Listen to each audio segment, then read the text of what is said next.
Two.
What is going on? What is going on? Everybody in the house, what is going on? Wake up in Cleveland every single morning. I wake up, flex, I'm down now. Check, no drip, this wet. Tell them run it up.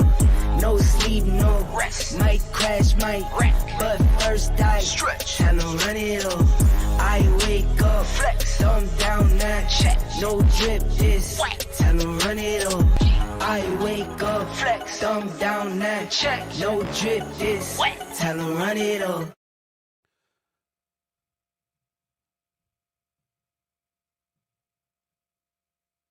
It's not my day. Fuck is my feed?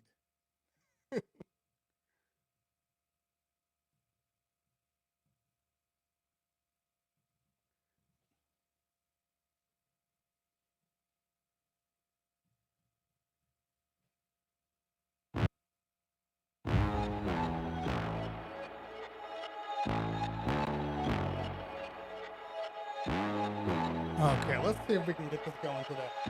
Let's see if this works the way it's supposed to work. Because today is not my day.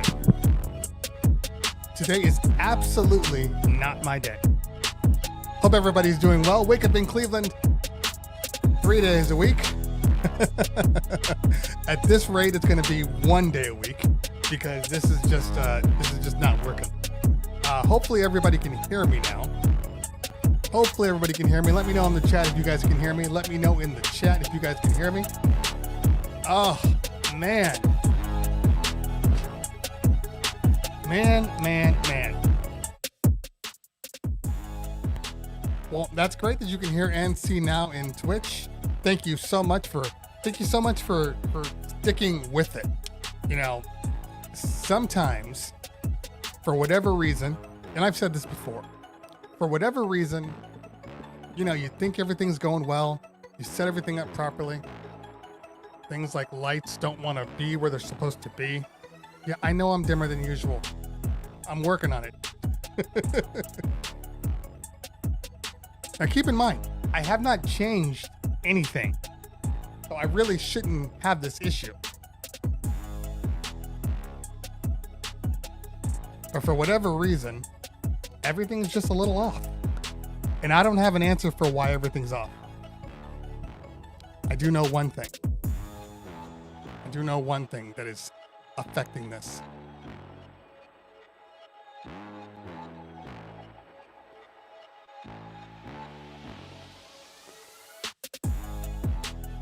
All right, that's a little better. That's a little brighter. That's a little better. It's one of those days, man. Like I'm dead serious. You think everything's going the way it's supposed to. You think everything is happening the way it's supposed to. And then you go to turn stuff on and nothing is working right. Nothing's talking to each other.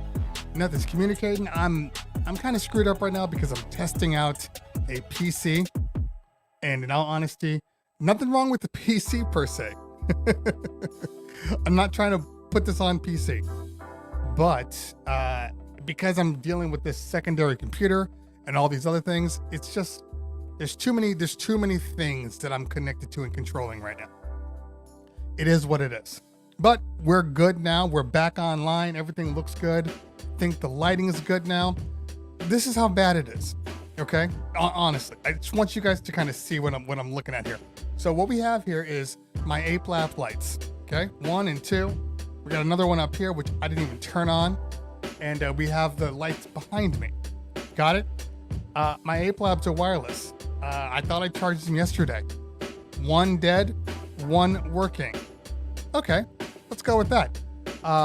My MacBook trackpad. Thought it was charged. Usually lasts for weeks. Today, dead. Now I gotta plug the damn thing in. This is ghetto. This is not what we do on a show. We don't have cables and cords everywhere. So for the next, I don't know, 5 minutes or so, we're gonna have cords. At the moment, normally this computer is over here, but because the PC is over here, because I'm testing, I have to have the computer up here, which I don't really care about. I mean, it's a nice looking computer. That's not the issue. The issue is that I got too much stuff. That's what it is. Oh, DJ Skojo, I'm completely relaxed. This is what we deal with when we do any type of technology. This is what we deal with when there's one person running everything. We've all been there. We know how this works. If you are DJing on Twitch, YouTube, God forbid, Facebook and IG, if you are, then you know that sometimes stuff just doesn't work. For whatever reason, it just doesn't work. So you gotta just, dig in, figure out the problem, because nobody else is gonna figure out the problem. That's the joy of being on your own and being this kind of, technologic entrepreneur. That's all you have is you. If something goes wrong, you have to fix it. Can't call IT. You are the one. So you get it done. Bars. Yeah. As Joe Biden would say, if you ain't got technical problems while you're streaming, then you ain't a streaming DJ. Or something like that. I might be paraphrasing him.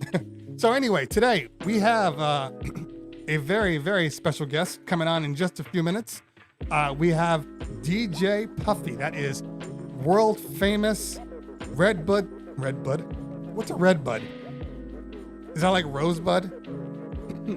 Anyway, Red Bull 3-style champ, DJ Puffy in the house. He'll be on in just a minute. I got him waiting now. He's probably like, yo, man, this is not what I signed up for. How dare you keep me waiting? Don't you know who I am? But he would have put it in a different word, different dialect too. I love this table. Love this table because it sits over my DJ gear, and that's great. But the problem is everything else, like my Black Magic and all that stuff, happened to be underneath the table, including the DJ stuff underneath the table. So volumes, I have to kind of figure out where they are. There's just a lot of stuff. I know there was a logical reason for it, but I'm gonna rewire everything, absolutely everything. I need to get this to a place where I'm comfortable. Like I said, I might bring up my Denon Prime Go and just leave it up here. Denon Prime Go would probably solve a lot of these little issues. We'll work through it. As you guys know, my not so sponsored vitamin water, representing right here, and my decaf coffee. Okay, so let's talk about it. Did anybody do anything anything this weekend besides watch the Super Bowl?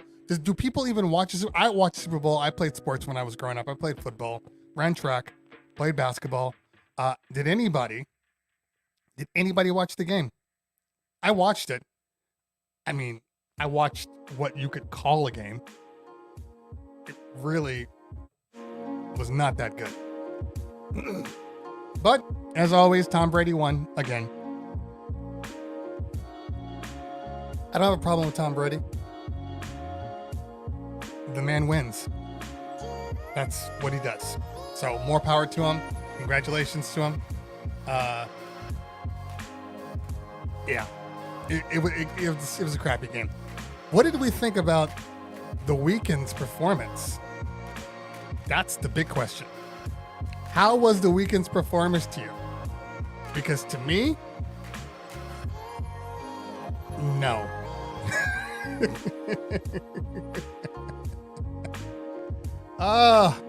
The Weeknd was trash. Look, he was fine, but he was definitely out of his league. DJ Latterman says he killed it. See, this is interesting because I'm hearing two different things about this. Some people are saying he killed it. Other people are saying he was boring. I'm on the boring side. I didn't feel it at all. And I don't care about the dancing and, all that stuff. Like that's not what makes a show. I just was, I was bored. I was bored the whole time. That's why. But hey, a lot of people liked it. I gotta respect that. Cloud Sound says, weak weekend. I don't know if it was that. It was just, he was fine. He was fine. I didn't like the concept. I think what bothered me the most about him, the vibe felt all over the place. Because if you know Weeknd, he didn't start out singing all this pop stuff. He started out underground and deep. And then he moved into the pop sector. Now he's happy and poppy, whatever. But it does not translate. It doesn't, through the whole thing. And he was jumping around songs and it just felt off. And then,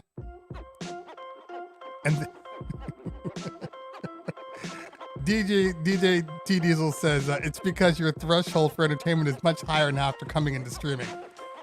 Maybe. It didn't work for me. And I didn't like the choreography of the dancers. That was kind of whack. It was just, everything felt just kind of rushed. Everything felt rushed. That's what the issue was for me. Yeah. But I don't know if his stock went up or down, TT Jams. I just know he performed. We'll see what happens later on. And then his whole concept with the prosthetics and him looking like the Mask, like all of those things to me were just, everything was just off this whole time from when he released his album up until now. Anyway, all right. We seem to have the squad finally in here. Sorry for all of my delays. These things do happen. And yeah, Maestrodamus says it correct. I think a Super Bowl halftime show should get you excited and out of your seat. Yeah, I mean, like I said, I'm okay with having a different concept. I really am. And he was fine. I think the issue is the Weeknd. The Weeknd's never been like a showman. Ever in anything he's ever done. He's never really been that guy. So the fact that they brought in the Weeknd, I just think was a bad choice. Not because of him, just because he's just not a showman. And the Super Bowl is grand. It's grandiose. You need to be out there killing it. And I didn't feel it. I didn't feel it at all. Kid Cut Up in the house. What's going on, fam? Good to see you, man. Good to see you. DJ L35 in the house. We should probably do a little room check because we have not done this room check yet. We got DJ Jono in the house. Def DJ. They weren't wearing diapers. It looked like they were wearing jock straps. DJ God's Illest. That's quite a name, man. God's Illest. That is quite a name. Do you consider him a singer, an entertainer, or both? Yeah, both. Definitely both. I just don't think this is where he entertains best. That's all. Who else we got in here? We got, as I said before, DJ Skojo, Raw DJs in the house, Spin Junkies. Good to see y'all. Let's go back up to the top, and hopefully people haven't took off. DJ Yang in the house, DJ Latterman, Philip Tan. These are all the locals, by the way. DJ Elemental, DJ Fudge, Kane and Dan. DJ MLG on the YouTube side. Now, I have this on the YouTube side just because I know I had a couple of people ask because my idea was to remove it from the YouTube side, and there's a couple of reasons why. And this is just me being truthful. I think it's fair. I think it's important that there's transparency in what I do here, because that's kind of my whole thing. You know, I'm honest with people. The problem with YouTube is one thing, okay? It's that if I play on YouTube and I have guests like a DJ Puffy and I play examples and I show people how dope DJ Puffy is, that music tags YouTube, and then I can't monetize the channel. That's a big deal, because look, we're all in this together. But the fact is, as a DJ that owns a DJ company that's not doing anything DJ related, I need every bit of money that I can get. So anytime I get demonetized, that's just a slap in the face, and I don't really need to, because I could edit it up and remove the things that, force the demonetization. So it's on today because, again, I know DJ Puffy has a huge following, especially on the YouTubes in the world. I mean, it's DJ Puffy we're talking about. But for anybody out there, if you can support the channel, I need you over on the Twitch side. That's where this show resides. The show is here on Twitch. It's not on YouTube, and it won't be on YouTube. I would say by the end of February, it'll be completely off YouTube, completely removed. You'll see the replay, the edited replay, after the fact, like a day or two after the fact, which is for some people is fine, But if you want to see live and uncut and fun and things that I do that might be too stupid to re-air and I cut it out, well, you're gonna miss that, So that's the only issue that we are going to deal with. Okay, Skelly V in the house. What's going on, fam? It's been a while. We said Fudge. I think we hit everybody. Dev Styles. 1-to-1. I think we hit everybody. Frank Half Wong. That's a dope name. Latterman in the house. All right, so why don't we have a hype train in effect? We don't have we do have a hype train in effect. I gotta see, this is how bad I am. I didn't even get a chance to get to my Twitch feed so I could take a look at the details behind everything. So let's pull that up real quick. So let's see what we got going on here. We do have a hype train, level 1 hype train. We're not gonna bring on DJ Puffy in the middle of a hype train. He knows the drill. He's a Twitch guy. So I didn't even have to play the video, but every bit that you can helps. In fact, I think I will play the video in the middle of this hype train, just so you can understand why the hype train is important to streamers and performers and hosts like myself that are in the Twitch game. So while we are waiting for this hype train to finish, as you hopefully continue to support, okay, look, I know you think this is a little weird that we're sitting here talking and I just left and I was in a completely different outfit. Well, that's future me. I'm past me. So what I want to talk to you guys a little bit about while they're setting up for this next guest that's coming on, and I'm sure they're going to be dope, but I want to talk to you a little bit about ways to support the channel. You see, there's a lot of work that goes into this channel, and the only way to keep it going, the only way to keep bringing on new people and upgrading the sets and upgrading the intros is by you supporting me. So here's a couple of ways that you can support me, and I'm not sure that a lot of you know this. If you're new to Twitch, you want to look down right here. There's a little subscribe button. That's the easiest way to support me. It's like $5. It's like buying me a cup of coffee. If we're at the bar, you're buying me a beer. If you're feeling a little more generous, maybe you want to gift somebody a free sub. If you are a Prime member, you can use your Prime membership. You get one per month. You can use that on me. It doesn't cost you anything. Now, if you're sitting there on the YouTube side, you can also hit that membership button right there, or you can give me a super chat and then send me off a tip. Look, I know that times are tough, money's tough, and I know that what I'm asking for some of you people might be a little too difficult. So there are other ways that you can help the channel. You can host the stream, share the stream. If you're on Facebook, if you're on YouTube, share the stream to everybody. Get the word out. That's the easiest way to help me out, and that doesn't cost you a dime. Those are just a couple of ways that you can do this. I think they're coming back, so I need to get out of here. Just remember what I said. We'll see you soon. Bye. All right, we are still on level 1 of the hype train. I'm bringing on DJ Puffy, but I can't bring him on until after we at least try to get through this hype train. We got DJ Jono with the subscription for 5 months. Thank you so much with Prime. Appreciate that. Kid Cut Up with the bits. DJ 1G242 with the bits. We got DJ Scruff Official with the bits. One more time, DJ 1G242 with the bits. Let's try to get through at least level 1, guys. I'm slightly disappointed in everybody. Can we get through level 1? Can we get through level 1? That is the question that we have. We got we just hit off, looks like Jumpstarter with the gift sub to Boom Bap Kids. Boom Bap Kids in the house. What's up, fam? I didn't see you guys pop in, but you got to be here if you're getting that sub. We have 55 seconds. We are at 88%. Can we get through level 1? Oh, we are officially through level 1. Kid Cut Up with that gifted tier 1 community sub. Thank you so much. This is what we're going to do. This is what we are going to do. We are going to bring on Puffy right now, but don't stop the hype train. Don't stop the hype train, because that's how you support me. That's how you support Puffy. I mean, you don't actually support Puffy, but he's here, so you're supporting me, which is in turn supporting Puffy. The math works. I promise you. There's some math in there. So make sure you keep supporting while we bring him on. I appreciate you guys for doing this. As again, look, this helps the channel. No lie, this is the subs, the bits, all of these things help the channel, helps me continue to do these things, because without them, I'm probably working at UPS.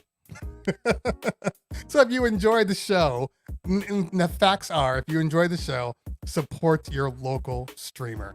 You know, consider me like the small business in your town that's about to go out of business, and you're like, you know what?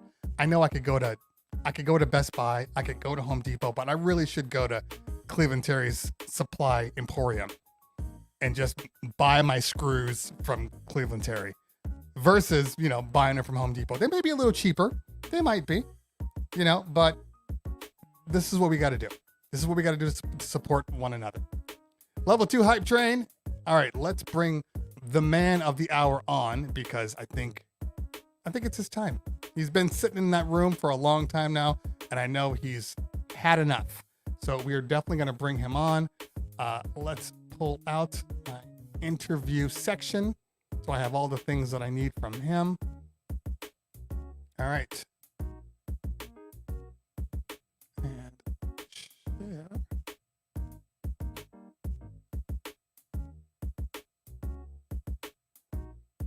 All right.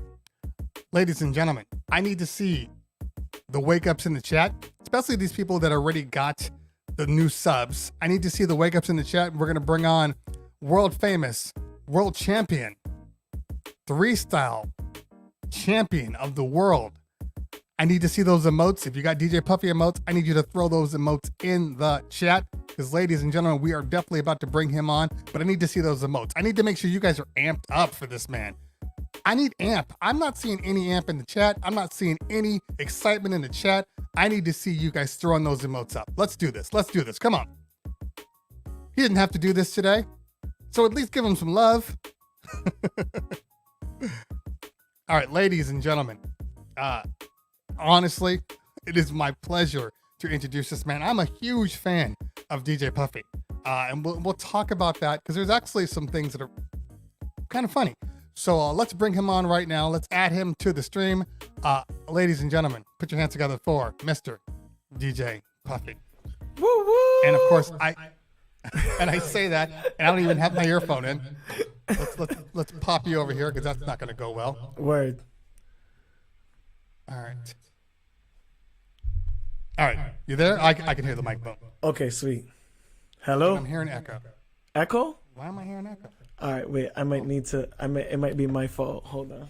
Okay. Is that better? Check. Yep. That's better. All right. Perfect. There you go. How you doing, my brother? And I'm good, I man. hear a slight echo on my side. This always happens. Yeah, it might anybody just else- be.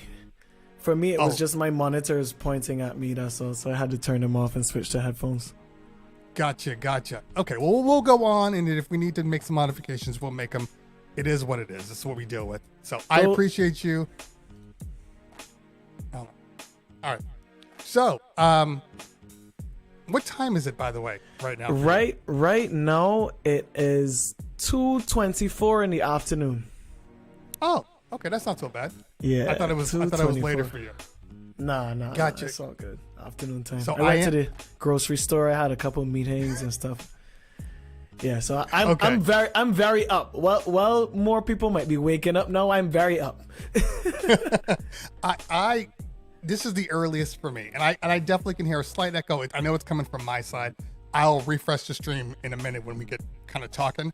Okay, but, cool. Yeah, for me, it is actually 10:30 right now. I wake up at 9. Try to wake up, but if anybody, like if you're DJs out there, I'm a night owl, so I don't even go to bed until 2:00 in the morning. Word. Trying to change that a little bit, but look, life gets in the way. Yeah, Life gets in I've the been way. trying to go to sleep before 12. So I set my phone. My bedtime is at 10:20. My phone starts to do, it does the warm down thing where you set it and it disables all the notifications and all that bougie stuff. And yeah, I've been trying to do that recently. Since I would say since I got into Twitch, that's been out the window. Yes. Yeah, it changes everything. It honestly changes everything. I don't know why it is. Yo, man, I just be up watching because it's everybody's at your disposal, right? So it's just Yeah. I leave in here and I hook up one of the laptops to the TV in my bedroom and I'm in the bed watching and it's just, I can't get away from it. I'm obsessed right now. I'm obsessed. Yeah, I had to step back a little bit because I realized that that's all I was doing. I was just on Twitch all the time. Yeah. And I was like, okay, you know what? I want to support everybody. That's kind of the key. You want to be out there supporting and also seeing some dope DJs. I mean, Correct. that's just facts. Correct. But it got to a point where it was like, 'cause I have family and everything, and I'm just like, I'm not even here with anybody. I need to stop this. I then it was killing my phone. I completely understand. I mean, I got the so when I'm using the phone, I got the iPad charging. When the phone needs charging, I plug it in, I switch to the iPad, and then I got 2 laptops, plug in one.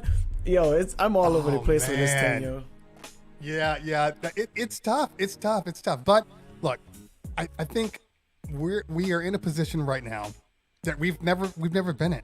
Yeah. And I was watching. What was I? So I was involved in. I don't know if you know him, DJ Audio One. He's a DJ. Yeah, Audio One is a popular guy, man. Let me tell you. Yes. Exactly. Let me tell you. So he recently had a stroke. Yes, I heard. Like midstream, which was insane. But he can't DJ. He's not allowed to DJ right now. So a whole bunch of DJs have been taking over his stream to kind of keep trying to generate money for him because that was the only way that he made money. Right. And so I was fortunate enough to be on one of the raid trains this weekend. And so as I was thinking about it, I'm literally saying this is the first time, in my opinion, ever that DJs really support other DJs. And if it weren't for DJs, actually supporting DJs, not just, hey, I'm DJing on Facebook, I'm DJing on YouTube, and I have some people that are, but like real DJs being there on your streams, throwing subs, throwing bits. Yeah. I mean, who's to say where we would have ended up? Because there was no money coming in for DJs. You know what I'm saying? So we like single-handedly gave each other money. Like, well, I don't have any money, but here's some money. And he's like, well, I don't have any money, but here's some money. Here's some, like, yes. So everybody's like passing around the collection plate. It's like, yes, exactly. And then when one person has trouble that's a little more, it's like, okay, everybody put their money into that plate. Here, and then they get better, and then let's slide it over there. It's like crowdsourcing. It's crowdfunding. Yeah, yeah. But where do you think, I mean, where were you at, I guess, in March when we went down with quarantine? And did that affect, the islands? So the last place my last gig was 3 Style Finals in Moscow. Okay. So we did that. Was a while ago. That was in March, and then I got that's right. home. That's right. That's when J. Espinoza won this time. That's right. Okay. We went to judge the final over there, the national final, not the world. Oh, the national. Yeah. So Gotcha. we did that, and then I flew home, and it was kind of raving, but people didn't really understand what was going on with the virus. You know what I mean? So it was what it was. It wasn't in Barbados as yet. We were just watching this thing on the news. I remember I went to a boat ride. I had a blast, and all this time, like, people seeing us, and people are like, yo, why is Barbados outside like that, man? And I'm like, yo, I'm at home, yo, glad to be home finally, woo. I'm knocking everything down right now. But that's literally how I was on the boat. But yeah, and there it is, and it's like, okay, cool. It gets there, and the issue then becomes real, you know. And right. I will say this though, the government of Barbados and what we did here to manage it initially in the initial stage, because obviously everybody else had to deal with it before we did. Right. So we kind of got a little one up on that, and we were able to catch it early and like completely have it under control. So for a very long time, and I'm talking months after that, like, we were still allowed to go to restaurants and have like small gatherings of like 150 people, stuff like that, you know. So I was DJing at home for a little bit, up until a certain point where, you know, you can't run from this Corona thing, man. So no, my guy put on some track shoes and ran behind us and caught us a little bit, you know. Like, so yeah, it reminds you, like, the moment you think everything's fine, it's like, hey man, I'm still here. I'm not going anywhere. Yeah. Yeah. You know how many times I was like, yeah, cool. Like I could start taking stuff again. Like, I could at least, you know, take a little gig here and there, jump on a plane and go somewhere, you know, and then what? Slap you again, and that is it. Can't go nowhere. Got canceled. All kind of foolishness, man. I was just like, ay.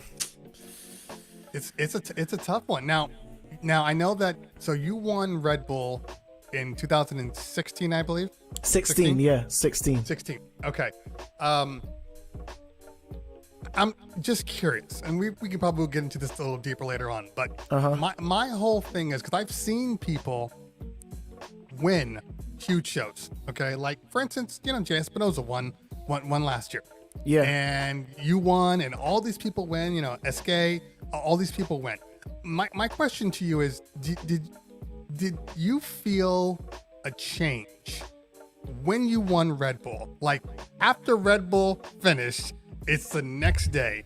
Did you see any change? Because I've heard different stories about how it's affected them.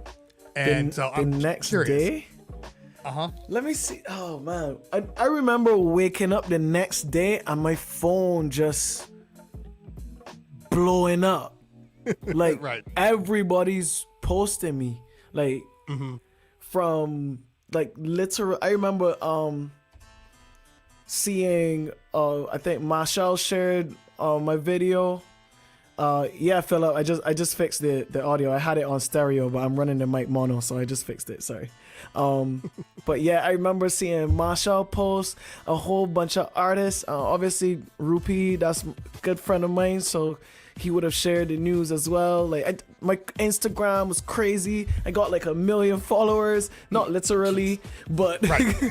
but yeah, like my WhatsApp blinging, Twitter is going off.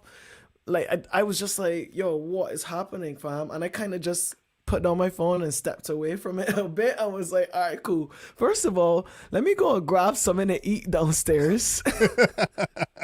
Cause I can't manage this right now. I ain't ready for this. Yeah. But yeah, we had a pretty decent schedule after that, but it was definitely like a huge thing because not only was I representing Barbados, but I was representing the entire region, you know, the whole Caribbean. Mm-hmm. So literally the entire Caribbean was like, high five, my guy, congratulations. Yeah. Mm-hmm. Yeah, and I felt that, I experienced that virtually. Yeah. Yeah, I couldn't even imagine being in a situation where, obviously Barbados and the islands. It's such a small knit community, and there's not. I mean, you got Rihanna. She came out and that's the greatest of the greatest. It's greatest. Well, she really is. She really is. But and I know you have several people that have come out. I think what is the comedian that's on Insecure? I think she's from the West Indies. Yeah, let me Google that. Yeah. I forget her name. I know she's in Insecure. Yeah, let me know. But as you're Googling, so I could only imagine that all eyes are on you. You know what I mean? Like I'm sure before it was like, okay, DJ Puffy, he is our resident, super DJ. But until you start to compete with other DJs and you're going up the ranks and then you actually win, I'm sure that changed everything for you. I mean, as far as your hometown. You mean Amanda from Insecure? Yes. Yeah, yes, correct. I think she got Grenadian roots. I think Amanda's Grenada. Oh, gotcha. Okay. Yeah. Big up Amanda. My mom is from Grenada actually. So yeah. Gotcha. So so now I think I read it correctly that you weren't trying to get into Red Bull when you went in, like you submitted, but you didn't know it was just a submission for Red Bull, but you never. Were you actually working towards getting into Red Bull when you were accepted? Okay, so here's how it happened. Big ups to Trey's. I always tell this story. Trey's came to Barbados on vacation, and he reached out to me, and we met up in Barbados, and we kind of just hung out that day. And he came because I was doing the radio station here 6 days a week, and he came through a day I was working, and he stood in for the shift. And after that, he was like, yo, you should consider entering 3 Style, man. And I was like, man, I'll watch you guys do that. Like, it's whatever. I'm not that good. Like, I'm not really super technical. I mean, I love to scratch, and I could do it to an extent, but not on that level. You know what I mean? Mm-hmm. So it remained in the back of my mind though. And I'm the type of person where at that time I was thinking, yo, if the people at this level, and by this level I mean at the top, if they're doing this and they're using this, then if I aspire to be at that level and perform at that level, I need to be able to use this equipment. So I then invested in because before I learned to scratch on like the NS7, and then I then learned to use the CDJs and stuff like that. And then I was like, nah, I need to buy the turntables, because if I go, for instance, if I land a gig in Marquee in New York, they got turntables in there, and the 900 mixer. So I need to be able to use this equipment if I'm put in this position. That's my thinking. So I managed to get a pair of turntables for what would be the equivalent of like $400 US. Okay. Two Technics. That's a good price. A damn good price. So yeah, I bought these turntables, and I got the mixer, and I started to practice or whatever, and I always used to watch the Three Style streams and the shows and the sets. And the year 2016, or was it the year before that? But I remember the announcement coming up with the wild card. They said they're allowing entries from territories that haven't had national or regional finals. Gotcha. That's when because they changed the rules that year for the entries.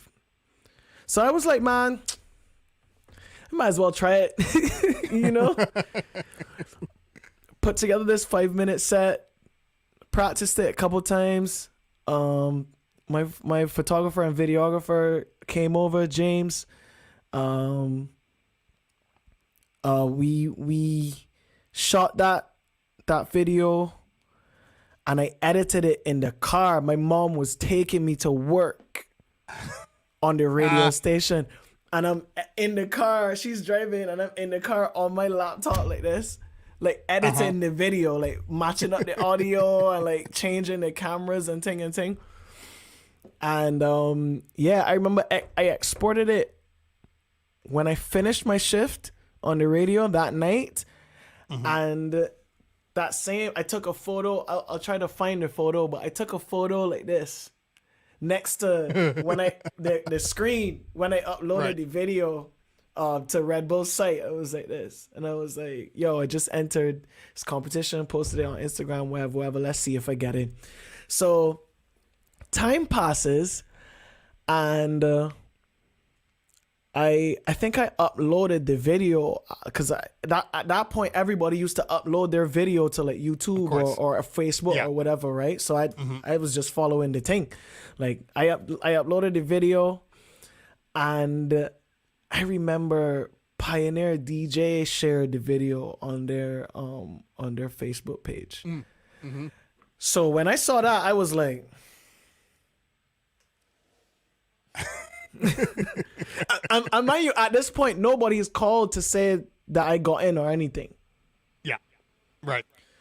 And then Red Bull 3 Style shared the video on their Facebook page, and I was like, you're like, something's going on. Okay, what's happening? And then I got the call from Kenny Mac, and that. I cried. I remember I kind of freaked out. I thought at first I thought it was a prank, because so much time passed and everybody was like asking me like, yo, you get into the competition, whatever. And I was like, yo, I ain't hear about nothing. I ain't hear nothing. Nobody ain't call me nothing, whatever. I get no email. So I thought it was a prank. So I literally, like, after the conversation, I was like, yo, I need to make sure that this is real. And I actually Googled Kenny's name. Oh my! I don't think he knows this, but I Googled Kenny's name, and I was like, okay, it's legit for sure. It's legit. And it didn't matter that Pioneer posted the video and because Red Bull posted the video. You're like, I still don't believe this. Yeah, exactly. I get that. Well, look, I mean, first off, how long would you say that you prepared for this submission? I would say like a few weeks, like 4 weeks to give myself a grace period, I think. Now could have been less though. But because I like to wait till the last minute to do things. but even if it was 4 weeks, I can only imagine that there are people right now preparing for next year's Red Bull.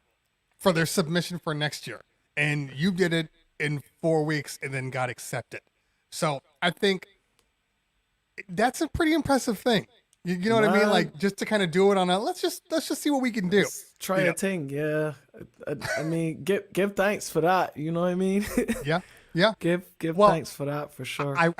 I read that or I think I saw in one of your interviews that like one of your biggest pet peeves is when people try to kind of typecast you. They put you in a box like, this is what you're supposed to do. Yeah. You're this guy. So I could only imagine that if Red Bull was there and it was attainable, you're like, hey, whatever, I'll try it. Like, it's not a big deal to me. Like, I like to try everything. So, I think that's a testament to you, though. Now, had you won any other DJ competitions prior to that?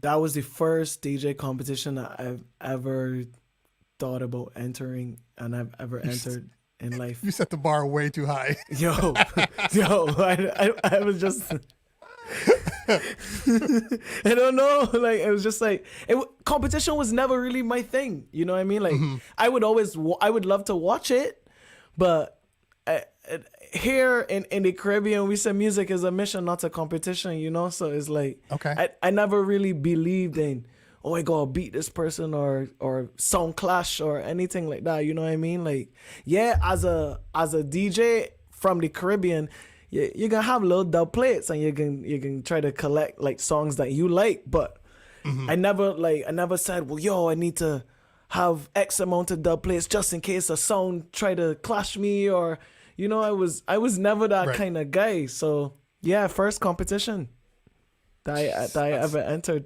was the world. You could never do another competition. Yeah, I pretty much was just like, yo, that's it for me, guys. Peace out. It was real. You're like 100%. I'm 1 for 1. Like, I'm good. Yeah. I mean, after that, I did some fun stuff. We did a competition in Canada with the radio station with Vibe. It's called 24 Hours, 24 DJs, but they put you into teams. Right. So my team captain was Dr. J and myself, Black Reaction, a couple other guys. I think you guys might know DJ Grouch. Grouch was on that. Grouch is a DMC guy, I think. Oh, okay. Grouch is a DMC guy. So many DMC guys. Yeah. But yeah, it was a team thing, and I mean, you don't know, we won that. I think we won that 2 years in a row, maybe. So how many? Scratch Bastard was in one of them, and really? shout out to Brandon Duke actually participated in one of them as well. I think. Oh, dope. Him and Scratch could have been on the same team. I think they were on yellow, but my mind is bad, my head bad, so don't quote me on that. I feel like they were on the same team. That would make sense from all the stuff that him and Brandon do together. But you never know, though. But honestly though, how much Drake did you have to play in the show? I probably you know what's interesting? I played a dub. I played one dance on dub. Oh, okay.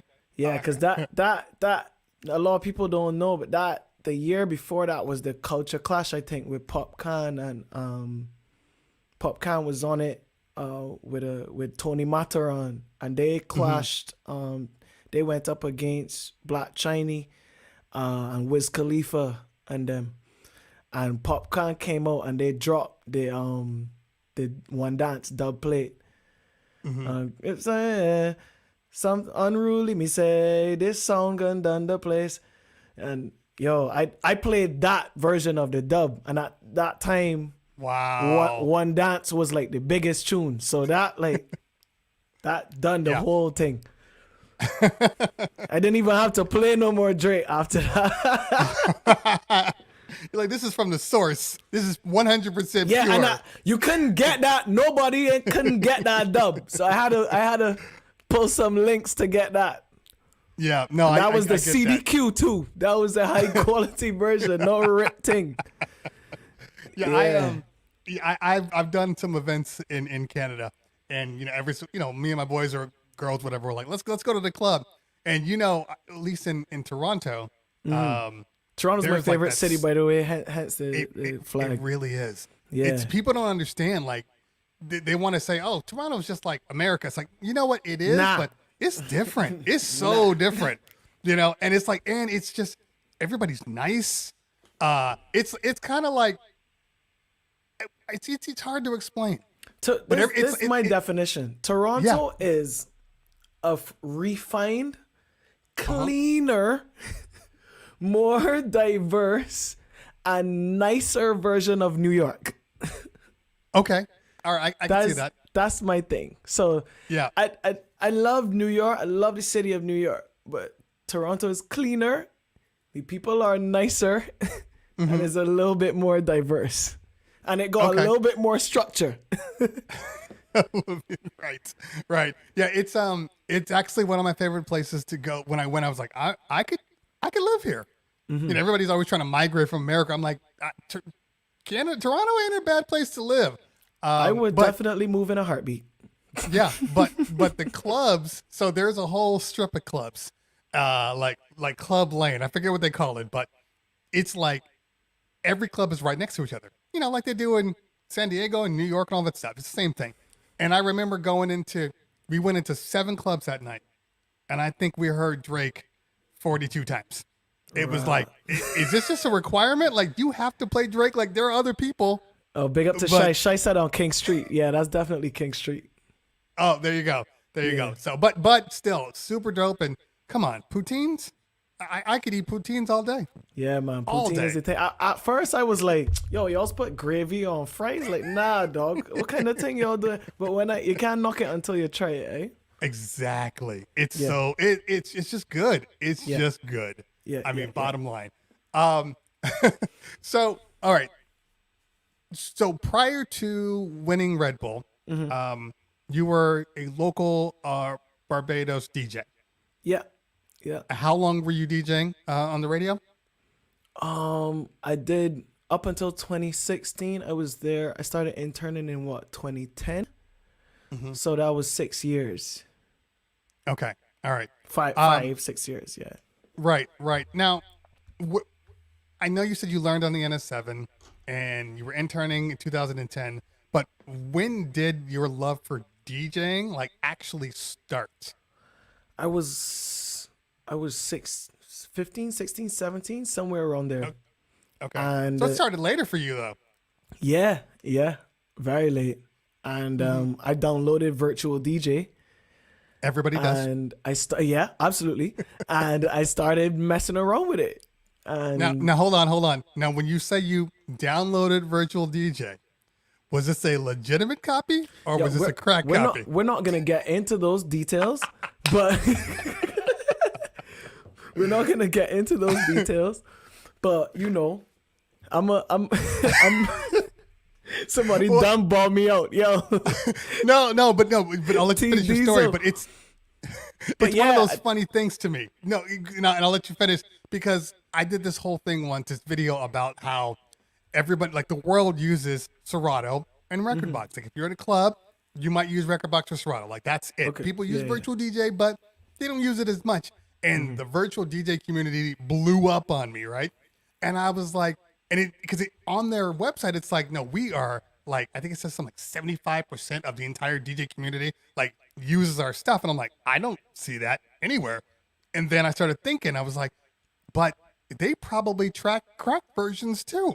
So I'm sure that everybody that has ever wanted to DJ at any point was like, well, I need a software that's not locked to a hardware like Serato was. Yeah. So it made sense that people would use Virtual DJ. Correct. And that was my only thing. I'm never hating on anybody that has to do what they got to do to get into something. But once you get there, be legitimate. I used crack programs at one point, and then I finally made enough money to pay for them, and I bought the programs. You got to give back. If it's taking care of you, take care of it. Anyway, sorry for the tangent. Back to your story.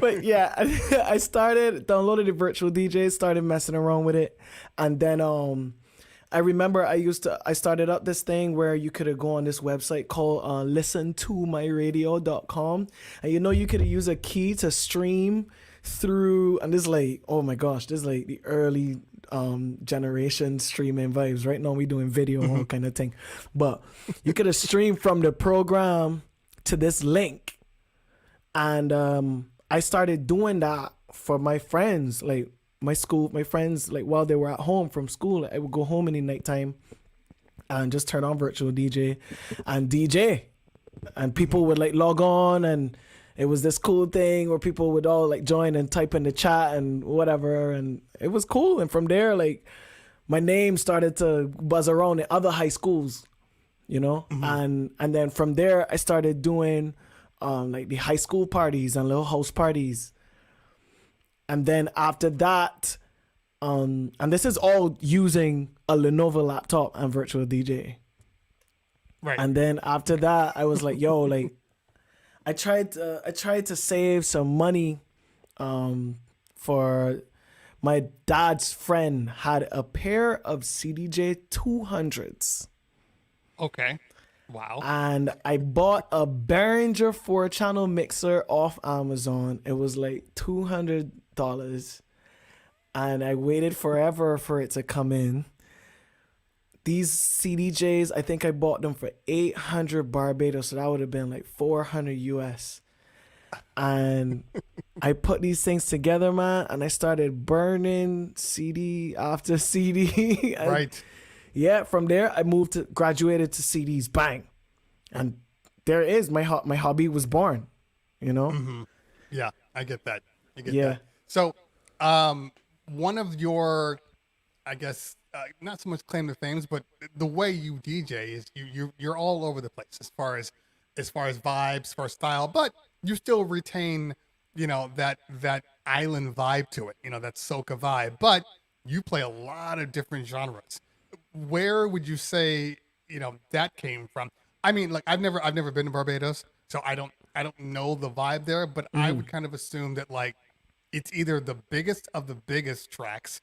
Is there a huge hip hop community in Barbados? Oh, absolutely. Barbados don't sleep on music at all, man. Okay. Like, all right. At all. And especially like the station that I work for, like we are responsible for making sure that the country is put on to everything. You know, Gotcha. so like and that was from inception. That was from 2010, you know, but from even before Slam, the station that I work on, came about. But Barbados was always up on their music, their hip hop for sure. Like you turn on the radio, you hear DMX blazing, Foxy Brown, you know what I mean? Like we had like, and we still have like some of the dopest hip hop guys, man. Like I was watching one of your videos. It was a battle.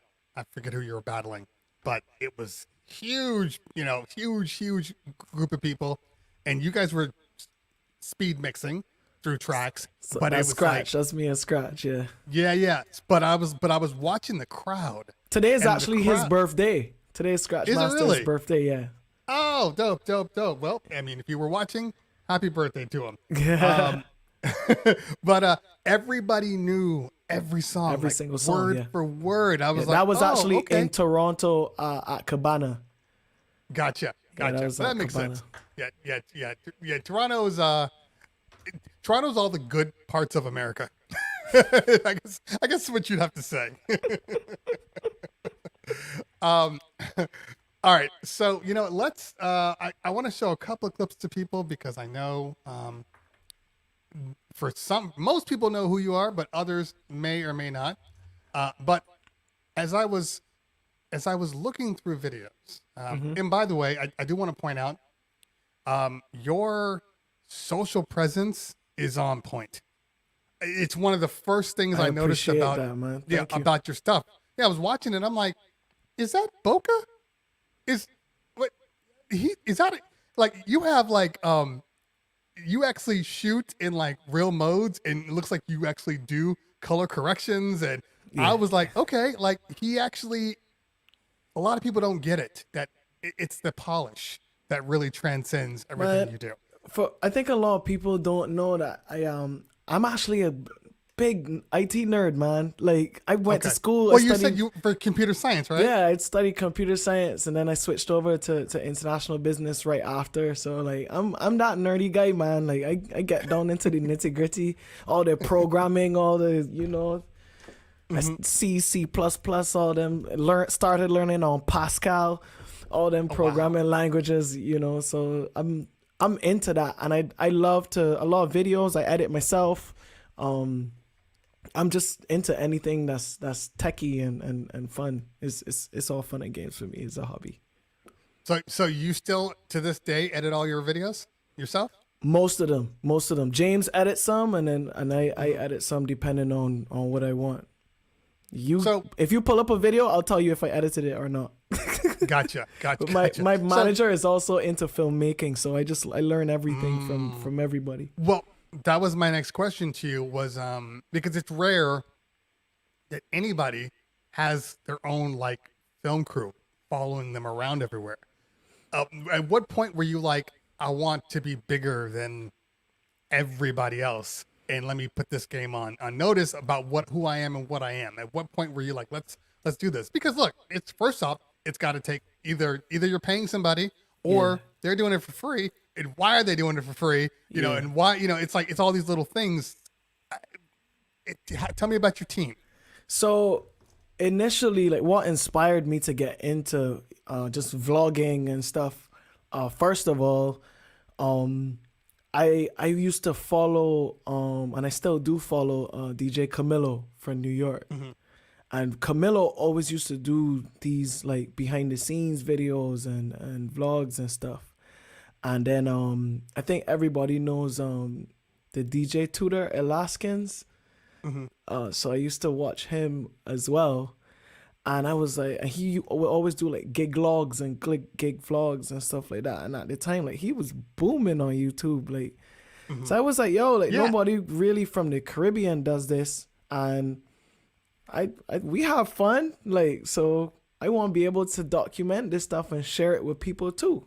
Because there are people in my circle and in my environment that want to see what happens behind the scenes, and a lot of things happen behind the scenes. So, James, who's been my videographer and my photographer from inception, he actually, him and his friends, they actually used to always listen to me when I was on the radio. So I added him on Facebook, and like we never really spoke. Like we weren't friends yet, but I knew him because he was just always an avid follower, and he would always listen to me when I'm on and come to parties that I will be playing at, etc. And I saw he got into photography. He was into photography. He was taking photos, whatever. And I approached him and I said, yo, I got this idea. I might not be able to pay much, but I would like you to be able to do this for me. And he was just like, yo, bro, like, no problem. Let's go. And from there, we just started to grow together. You know what I mean? Like, musically and visually. So you haven't had anybody else. It's always been James. Legit. From day one, day uno. That's dope. It's rare that you find people that share your dream, because in essence, that's what they're doing. They're helping you, build your dream up. And I mean, I got a couple of friends like that. I have one in particular. He's not in here right now. DJ. If you're in there, say something. But like, that's my dude. Like, anytime he's like, I need you to come here. He's like, I'm there. Let me know when. I'll be there. Yeah. You need to film? Want me to do this? Want me to do that? You're like, damn, I just wanted you to shoot my face. That's it. Yep. But those are the people that you need, man. Like, those are the people that you need in your team. People willing to go above and beyond, and you have to be able to reciprocate that as well. You know what I mean? If you guys both want to grow, so. Good peoples, man. Word to James. Everybody go follow him. ALXDR James on IG. Amazing, super talented guy. He just did some work with Tiny Tempa. Crazy. Oh, dope. Yeah. Okay. Yeah, Tiny Tempa's no joke. So we're gonna show a couple of your videos, periodically through the course of the show here. But here we go. Just show the S11 one real quick. Oh, this was a fun one.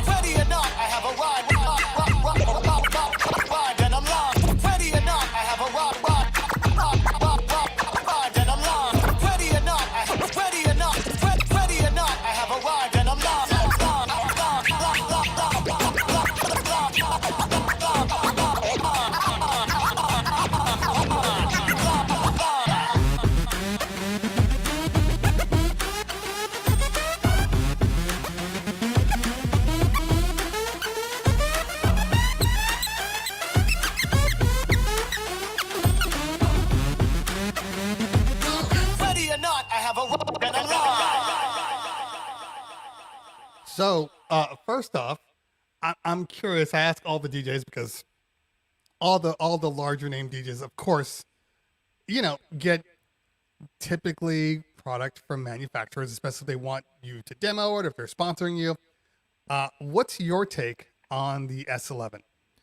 Okay, so when I first got the S11 and I hooked it up and I saw everything that it was capable of, my first reaction was this. And I was like, okay, what do I do with all of this? I was like, yo, this is a lot, man. Yeah. But shout out to Drew.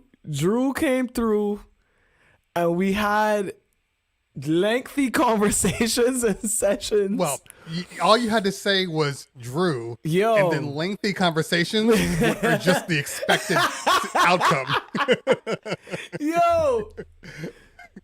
Listen, Drew is the OG, the holy grail of product instructors. Like he is like a walking manual for this thing.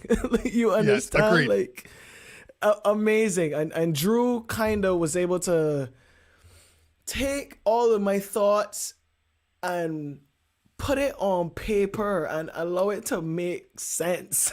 Because I was just like, okay, can I do this, and I was like, all right, yo, we need to schedule another call. Give me some time. I went off, came up with something, put it together like real fast, shot it on video, sent it to Drew and the guys. And Drew was like, all right, cool, we could work with this. How about you use this thing? Find a way to use this in your thing. The Duck and Echo does this. Like he really made sense of that routine. Because it was something completely different before. But yeah, the S11 is a monster of a mixer, yo. Monster of a mixer. It really is. From the inside out, the sound card is fantastic. I heard the difference instantly when I plugged it in. Instantly. I was like, yo, damn, I can blow my speakers in here. What's going on? I had to lower it.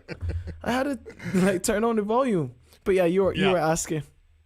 Yeah, no. I was asking, what your opinions on it. But it is funny though, because like I think for you, for me, having, and most of the larger DJs out there, having access to Drew really helps the transition, because when he showed it to me and I was like, okay, and he's like, well, what do you think? And this is first when we were just doing it online. I'm like, well, it looks cool, but I need to touch and feel it. I just can't grasp what you're saying without holding it in my hand. Without having it, the practicality.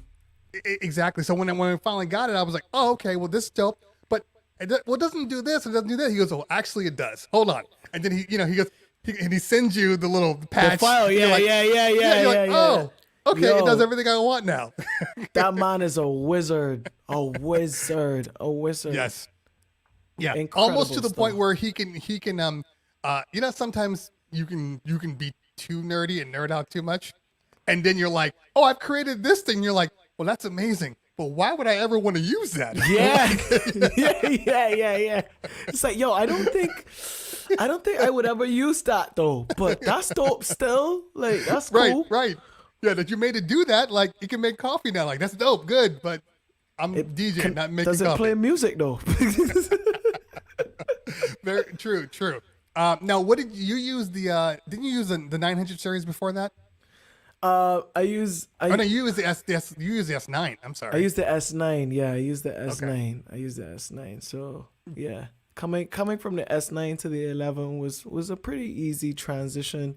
I just had to learn all of the added effects and find out how to deal with it, man. You know, at first when I saw the scratch bank thing, I was like, yo, all right, cool, that's wicked.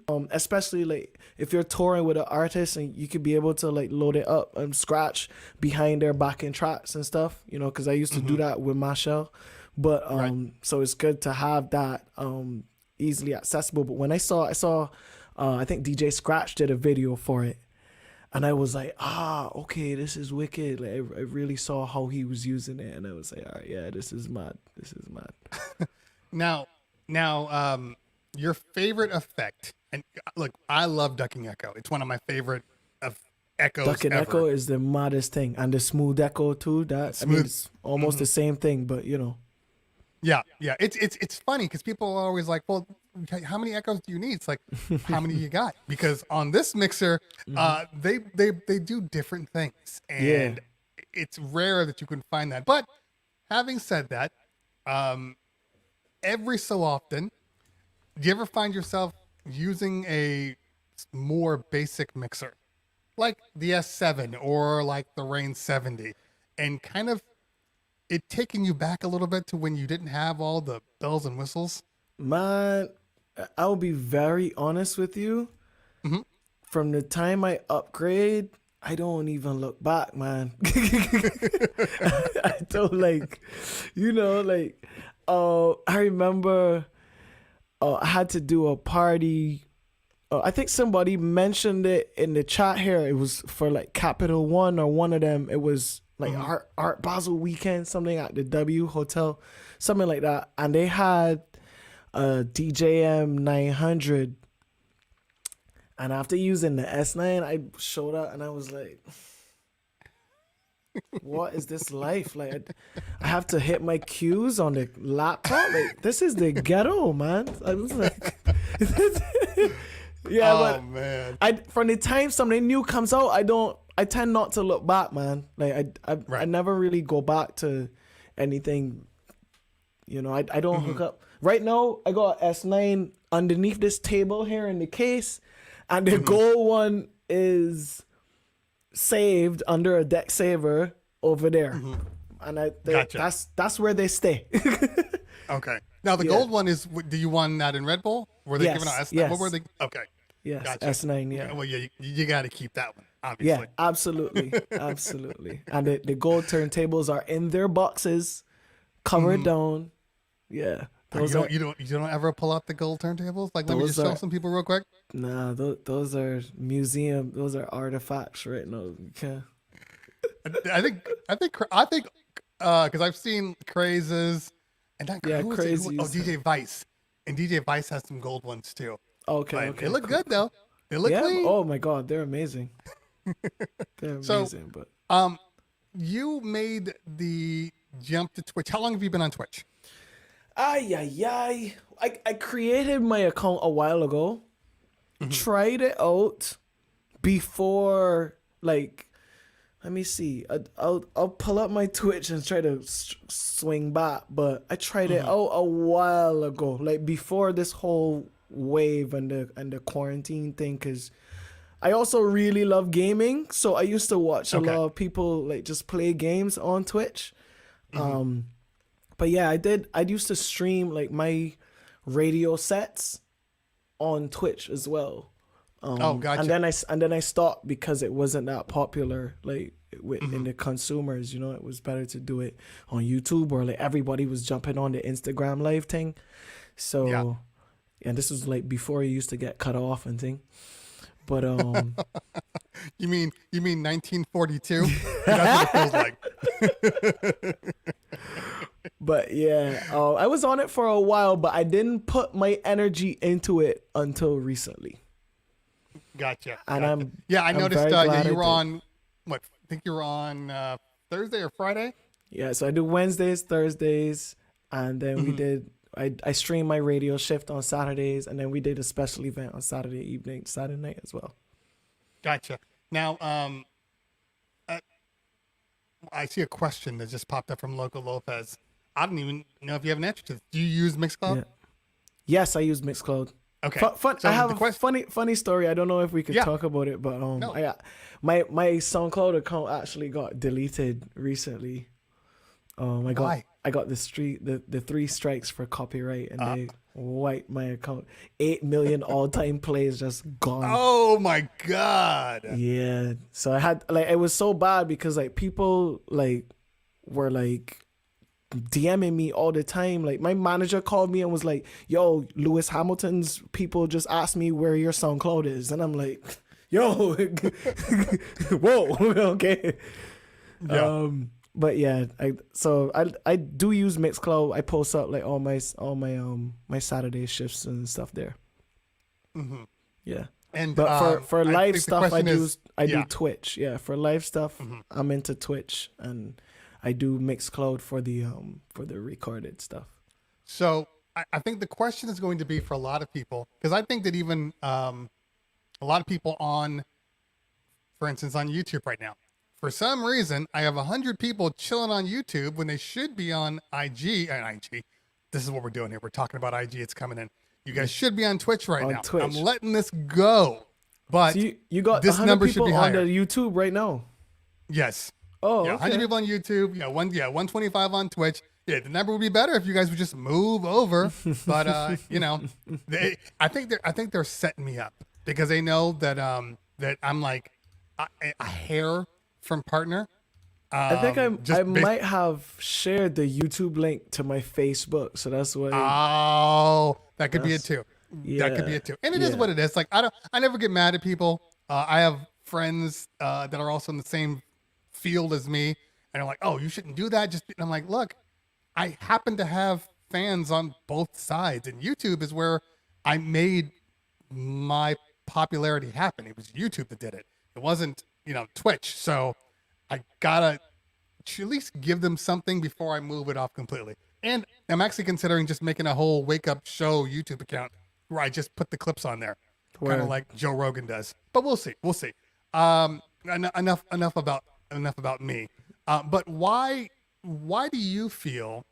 And I know why I feel this way, but why do you feel that Twitch works for you? I love how easy it is to just integrate everything, man.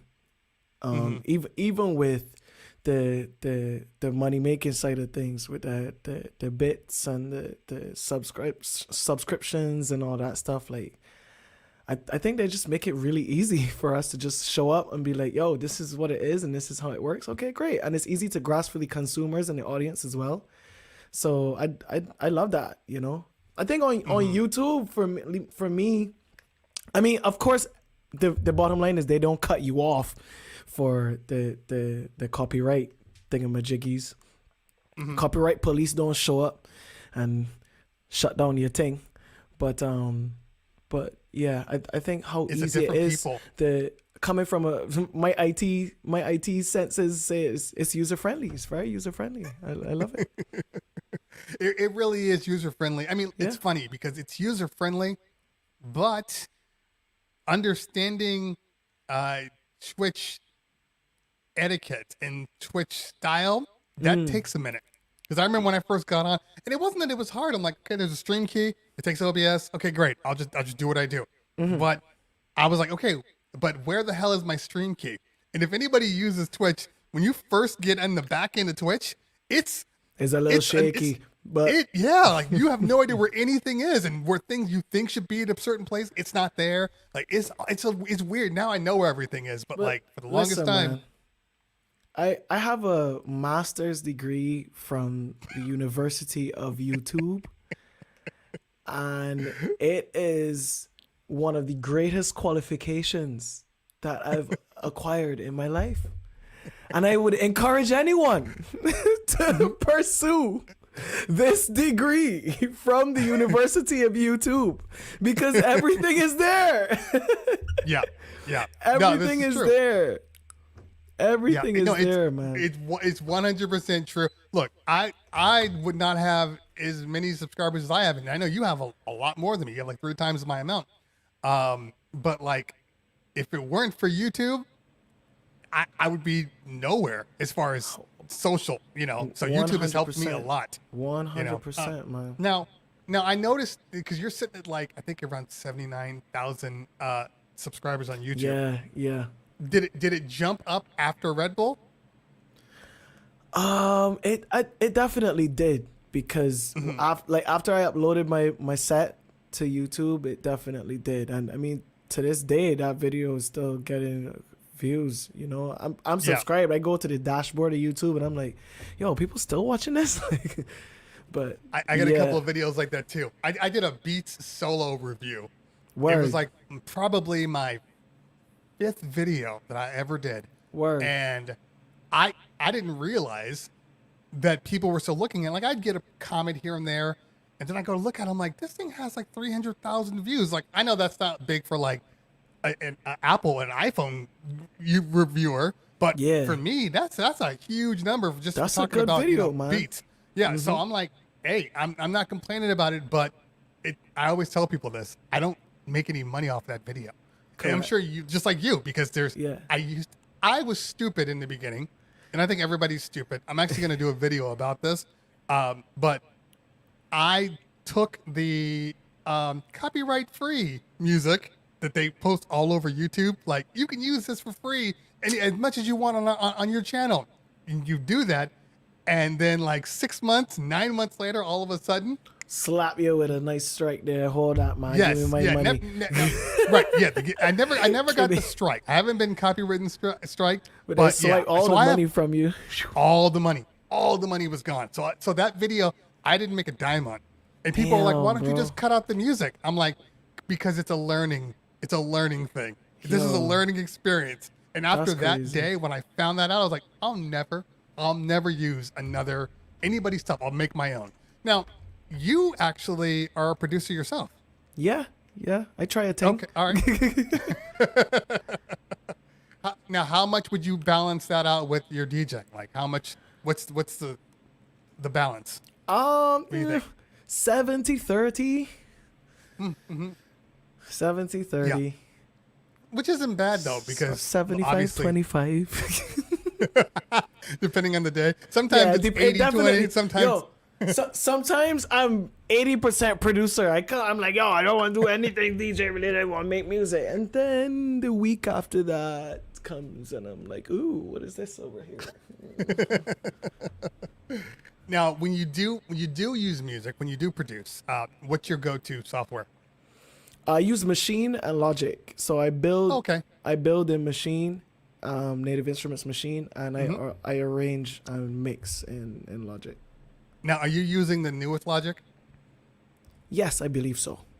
All right. Well, the thing is, I actually own the entire suite of Apple products: Final Cut, Logic, like Emotion, all those things. Came in a pack once. Okay. I haven't touched Logic yet.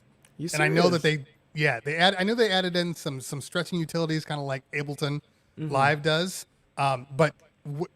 So have you always been in Logic? Did you try Ableton or honestly, Pro Tools? If I have to be completely honest, I've tried many times to switch to Ableton. Okay. I've been like, I need to use this Ableton thing. Like, everybody that uses it, they create the dopest stuff. And like, I bought the suite, like tried to get into it, and I just cannot stop pressing certain commands. Like, just can't. It's like muscle memory, you know what I mean? And the thing about it is, when it comes to workflow in production, it's how can I get this idea out as fast as possible, right? So for me to have to go and try to learn it in a different way, I always get so frustrated, and I go to the group chat and I send a voice note and I'm like, I tried to learn Ableton today and I can't do it. Somebody help me. Yeah, no, I get that. I get, and in your field, and just same thing with me. It's like there's only 24 hours in a day, and if you have to focus on your profession, it's really hard to kind of extend out. So when you do extend out, it's just got to work. Like you don't want to spend an hour just trying to figure out how to make it work. I need to get in, do it, and get out. And that's why I stay with Final Cut, because I've had people, because I use the A10 Mini as my go-to hardware, you know, for all of my video stuff. Right. But anytime in Blackmagic, we have a relationship, and they're like, hey, you should try DaVinci. You should try this. And I'm like, okay, that's fine. And they send it to me, and I start touching it, and I'm like, okay, but when I do this button, it doesn't do this. what I'm used to. Yeah. And okay, fine. So, like, I get it. You don't do it that way. Can I map it? Utes we are. Oh, I can't map it. Okay, well, I can't use this product then. As much as it's dope, like I use multicam, and you probably do too when you're shooting videos. And the multicam in Final Cut, I know I'm going off on a tangent. When you want to change to another camera, you just press the number. So if there's 4 cameras, you just go the number 1, 2, 3, or 4. You just press it, and it just cuts it, switches it for you. And you're good. That's my time savings. In DaVinci, you have to go, and there's no hotkey button, and you have to. I'm like, this is adding more time to me. I can't use it. You got to do what Final Cut does. I know you don't want to, but yeah. you know, it's hard to tell people. I agree. Yeah. So all right. So you're on Twitch. You're doing it, what, 3 days a week now, and then your weekend show. How is your? Well, you know what? Before we do that, I want to show a clip of something, because I think this kind of speaks to who you are. We're just going to show a clip of it, if I can find it again. Where did it go? Where is it?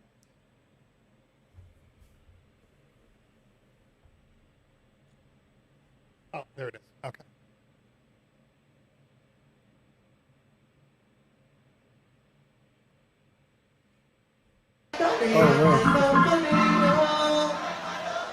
Is there volume? Audio? This is an iconic night. Somebody make some noise right now if you're having a good time. So iconic. We went through some reggae, and we went through some new dancehall. I want to test your knowledge of music tonight. Alright? Yes. I'm gonna go through a few iconic dancehall rhythms that I think you might know. Rhythms only. The first one was around 92-ish. If you remember this, make some noise.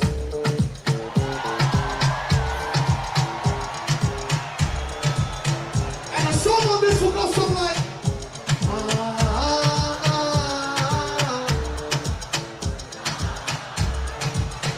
come on. I met this little girl, her name is Maxie. Her kids were like a, say, if I ever told you about Maxie, you wanna say all the time. And everybody said, next rhythm.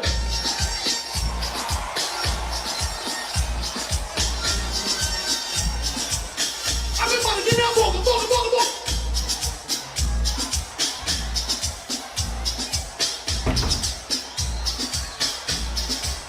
Yeah, I just dance. Let's jump 4 years now. 1997, this came out.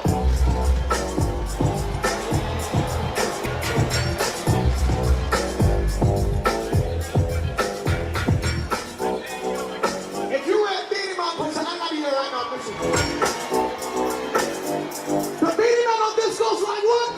Say, oh, na, na, na, na, na, na, na, na, na, na. They say, oh, na, na, na, na. Bobby, I don't sing right now, sing, and they say, who am I? Next rhythm!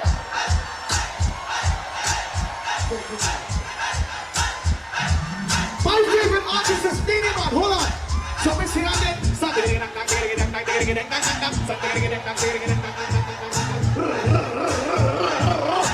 many man say? They think you know the hypocrite and like me.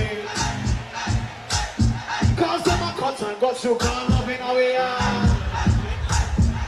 If I put no, it's not like way. 2001. This game.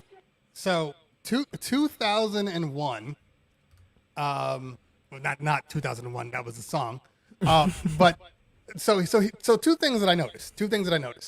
One, the you were outperforming the crowd.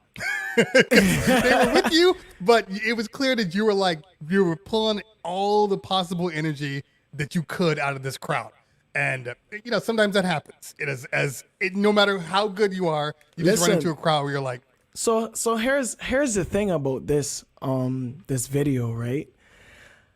There are comments on that video that people will be like, yo, the crowd isn't this, the crowd isn't that. But you have to understand a Caribbean crowd before you comment on a situation like this. Okay. Because if you were there and you could hear, you would know that, yo, these people are having a bomb A-squared time. Caribbean people don't always party like how everybody else is party. Jumping up and down. They're not always like, you go to a party in Barbados or even in Jamaica and everybody stand up so. And they're just like this, look. But that don't mean they're not having a good time, No. I get what you're saying there.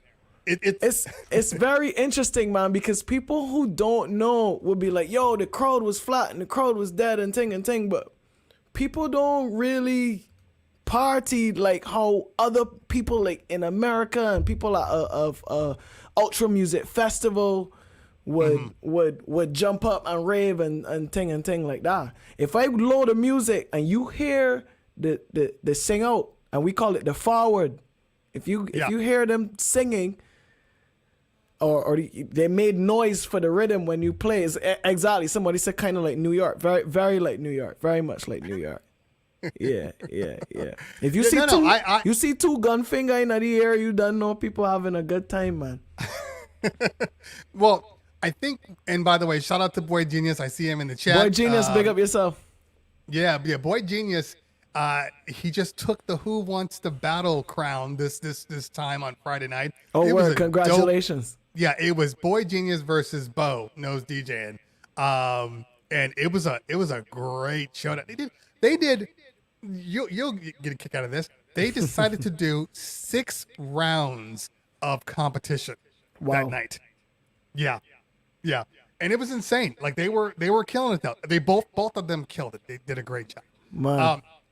But what I was saying was the thing that I noticed mostly is where did you get your stage presence from?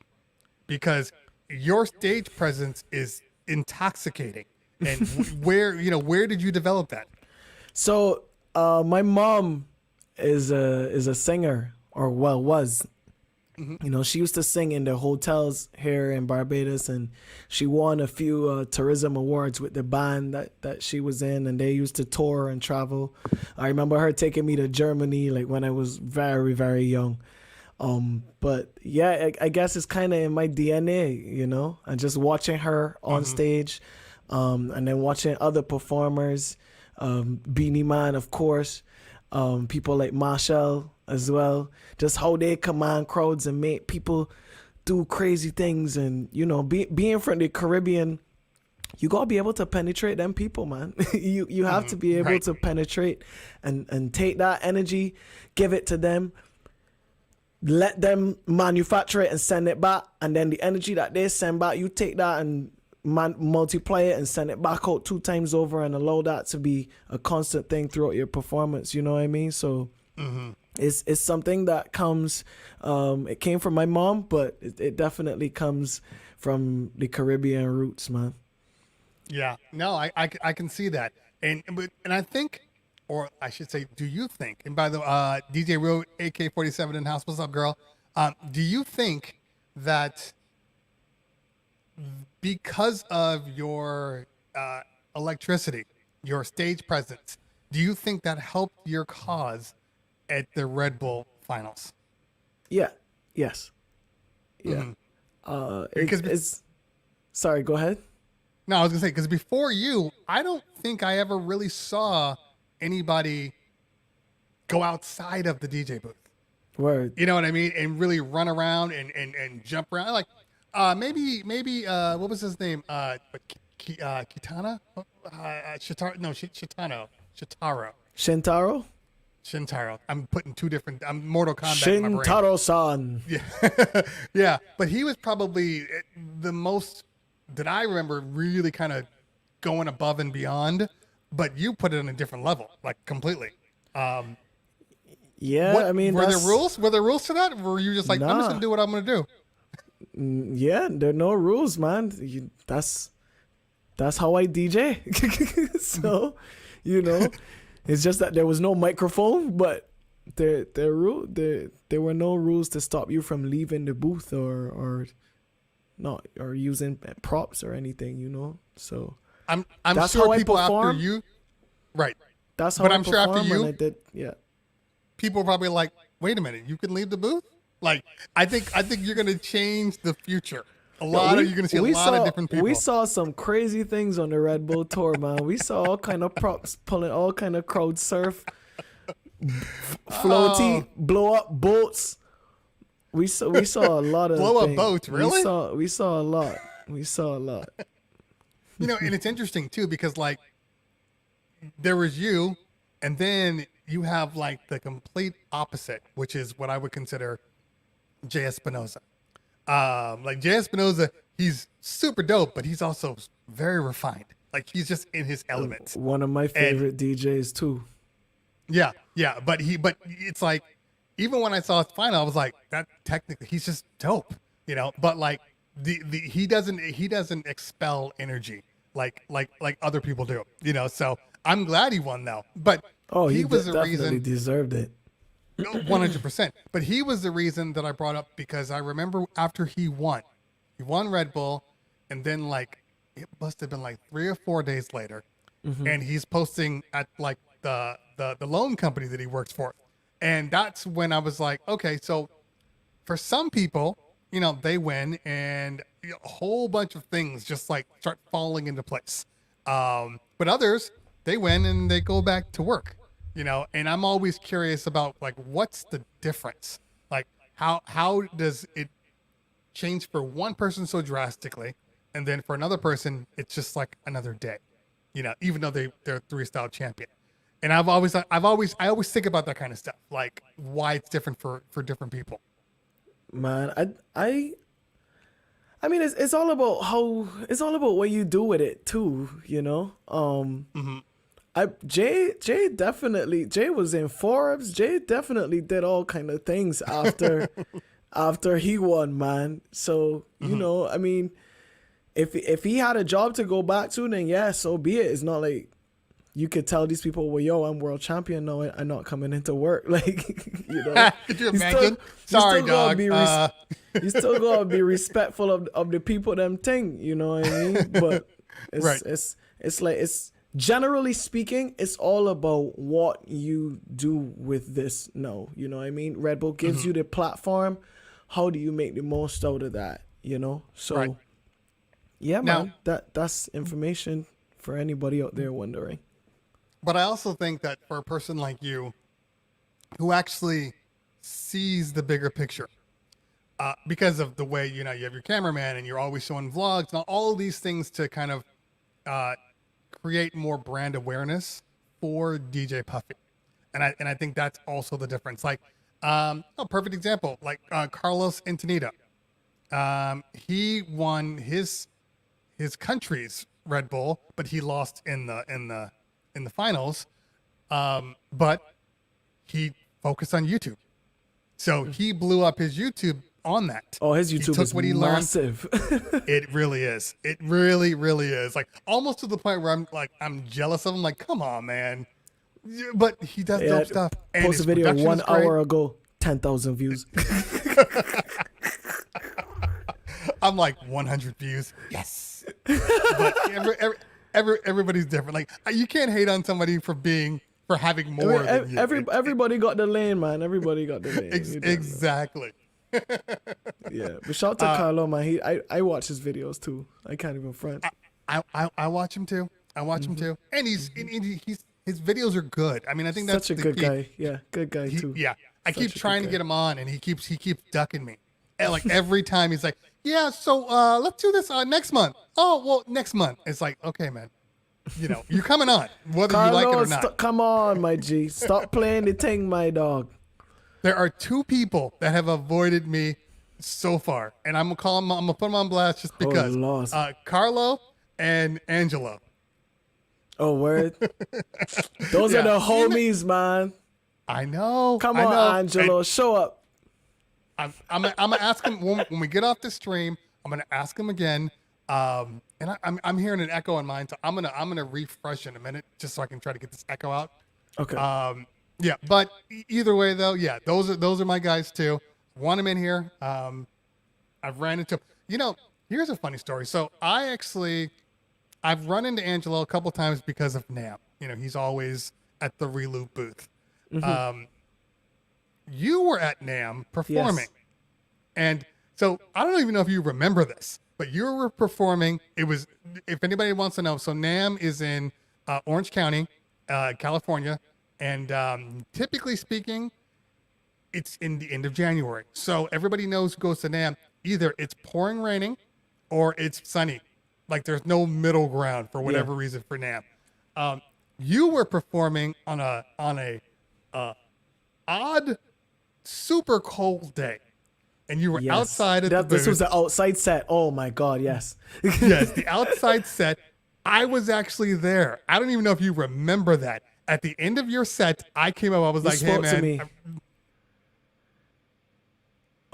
Terry's stuck right now. He's stuck like this too.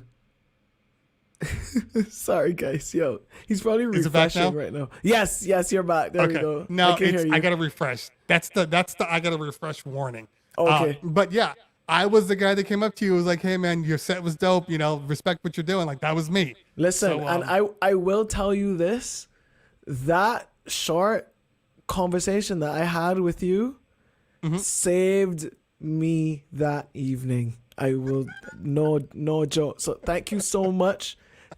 I'm no putting two and two together, and I'm like, yo. That day, that was a tough day for me, man.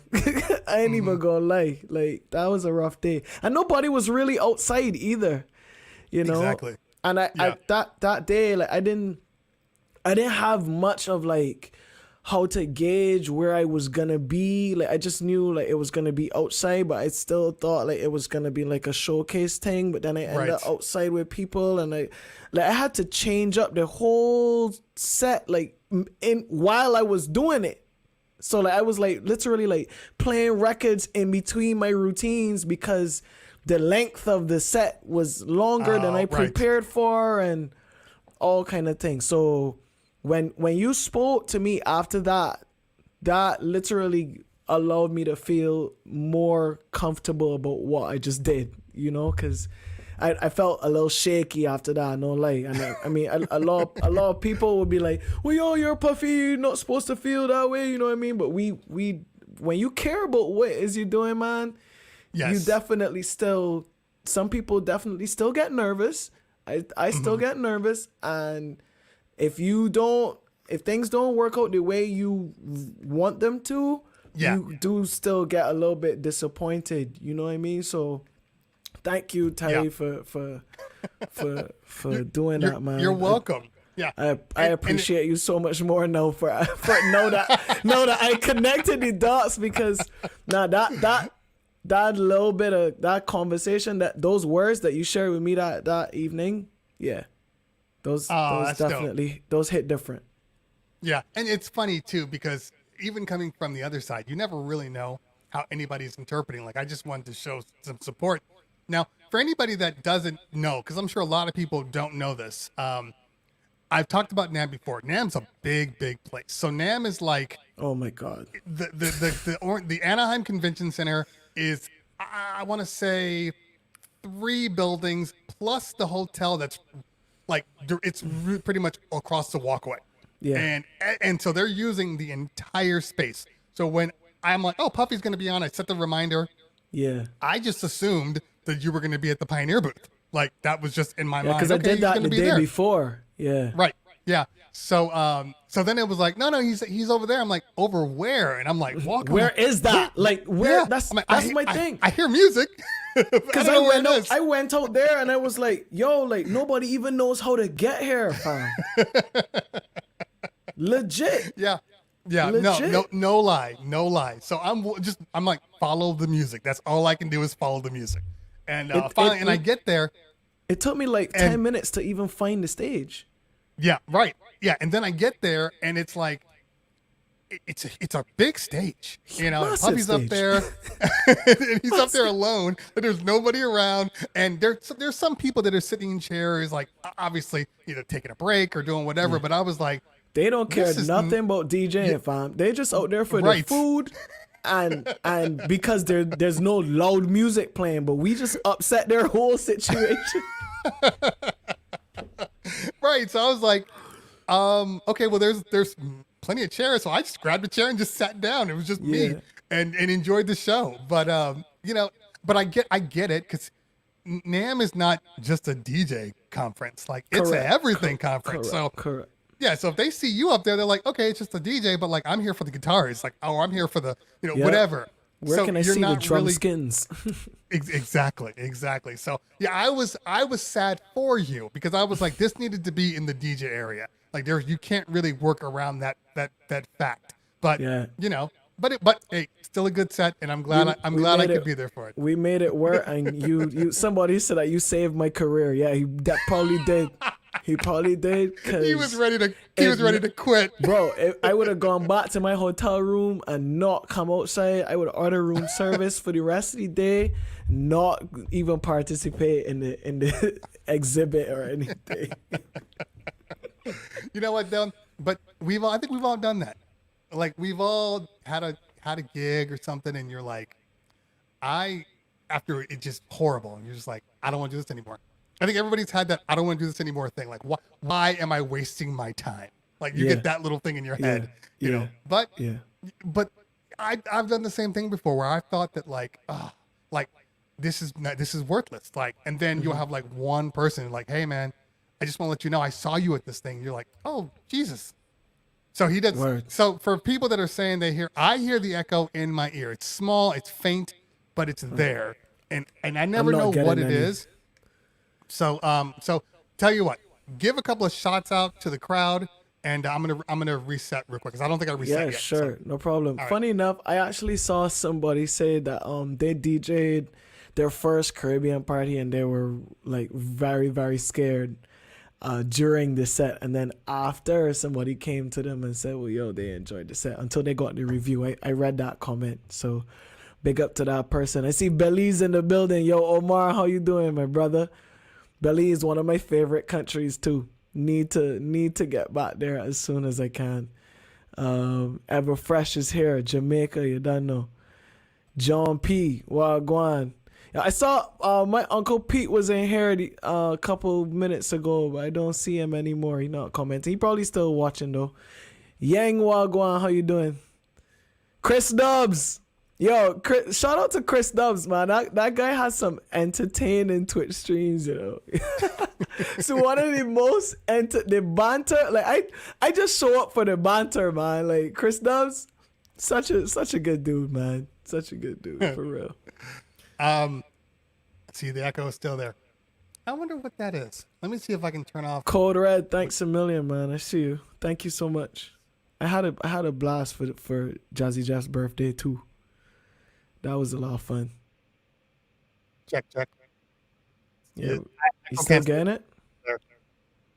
It's slight now. It's slight. So tell me a little bit about. I know you can't talk too much because it's private, but tell me at least about the experience of like a Jazzy Jeff event. I will say it is priceless, like a priceless experience. Like you cannot pay to be there. There's no amount of money, there's no value that you can put on being present at one of these events. Such an incredible thing. You're waking up and you're seeing people you only see through a screen. You having conversations and them telling you stories, and calling people on a first name basis. And I will say that especially coming from the Caribbean and being able to interact with the people that are at Jeff's place, and just even Jazzy Jeff himself, man. You know, it's something far-fetched. You know what I mean? Like when I would be with one of my friends and I would be like, oh, Jeff just texted me, and they would be like, who's Jeff? And I would be like, oh, Jazzy Jeff. Wait, what? Like, right. Like, you know, it's amazing. It's an amazing experience. But I will say that an incredible amount of work goes into these events. An incredible amount of thought goes into these events, and an incredible amount of love goes into producing these events. Because if Jeff didn't love what he does and love the people around him, yes, these things cannot be what they are, you know? And you definitely feel it when you wake up in the morning, and like it's just in the air. Like I didn't have a bad day when I was at Playlist. I didn't even have time to think about anything that was bad. Like that is incredible. Like, and I am so sorry because I had to miss a year because I had launched some projects here in Barbados for our carnival season, crop over season, because Playlist Retreat and crop over is around the same time. Okay. So in 2017 when I went, I actually missed Carnival here in Barbados. And then I launched some projects and some stuff I had working on in 2018. So I had to stay. And I remember when the social stuff came out, when the media came out after, and I watched the recap videos, and I had flashbacks. So when I was there in 2017, I said, yo, I'm never missing this again. I don't care what it is. I'm leaving home. Somebody has to run my thing from here because I'm never missing this thing again, man. But yeah, I can only imagine the experience that you guys have there. Yeah, because I just see little bits and pieces, and I'm like, this feels like heaven. Fam, like I remember getting up and I was just there, and Guru came to me and was like, yo, you're Puffy, right? Nice to meet you, man. I watched your thing. You're really dope. You want Red Bull, right? And I'm here like, huh? You know what I mean? Like, yeah. I try to play it cool, but it was incredible. It's such just to be able to wake up and you breathe in and you're not breathing in oxygen, you breathing in creativity and love. You know what I mean? Like it's straight into your bloodstream. Like everybody there just it's an amazing thing. Puts on I can't even though. Like he puts on little competitions with groups and everything. Amazing group projects. I don't even call them competitions, man. More like projects. That just the people, the sessions that they have with developers and people coming in, teaching you about the business side of things, you know, health, wellness, mental. I still have a book there that I got from the retreat in 2017, and it is in mint condition.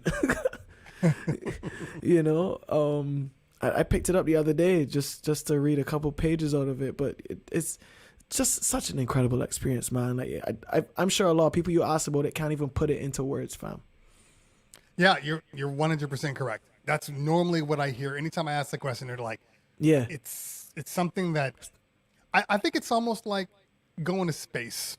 Fam, yo, when I came back from playlist retreat, my posture changed. Like I was walking like this, chest high, and I was just like, what can I do today and tomorrow and the day after that will contribute toward changing the world? Like that's how I felt when I left playlist in 2017, and when I think about it, I still feel that way. Still. Yeah, I get it. And by the way, John P, there's an echo. You're just gonna have to live with it. There's nothing I can do. Sorry, I've tried John P. everything. Sorry, John. John is the most vocal. He's one of my mods, so he cares, I think, about the production. Yeah, he's just doing his job, man. He's just doing his job. All right. So, sorry, John. Yeah, exactly. Now, you did something that I thought was very unique. So you did you posted your Red Bull final your championship run. You posted that, but then you actually went back and then kind of posted a walkthrough of the video itself. And I thought that was it's rare that you'll see people say, "Oh, that was a mistake there. Oh, I shouldn't have done that. Oh, I missed on this." Why did you create the video? I mean, it was just a cool idea that I had. By the way, John, let me know if it's still echoing. I tried to click something here on my end to see if it'll stop. But I just decided, yo, man, it was the anniversary of the thing. Oh, did I fix it? Well, hold on, I haven't said anything yet. Wait, it's gone. Is it? It's gone. Well, thank you. It was my fault. Sorry, guys. Oh, I met y'all sit through that whole thing. Ay. Sorry, man. John, I am so sorry. It's my fault. Sorry about that.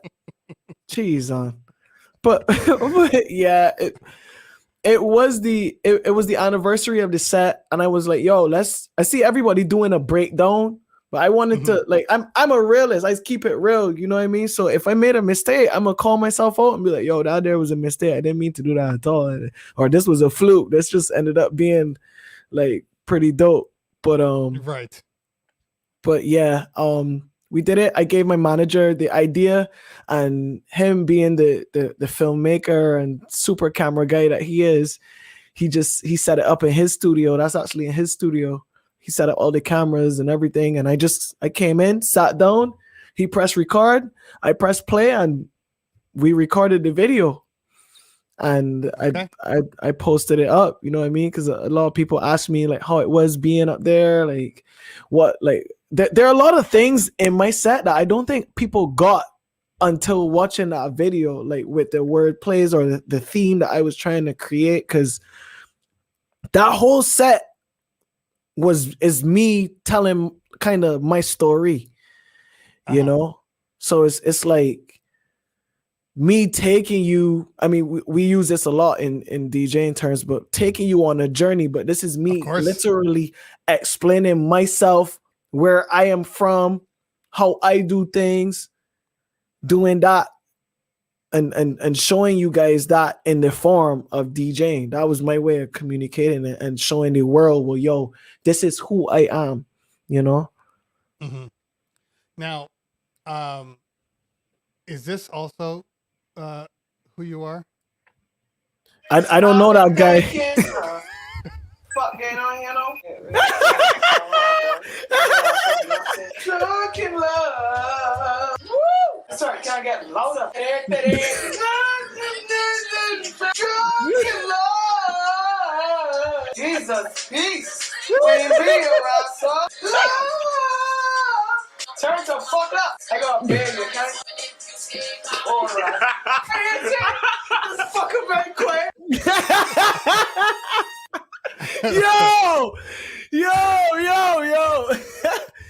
James punked me, man. He had the video, the camera rolling. I'm there going off on a freaking tangent, saying every cuss word in the dictionary of cuss words.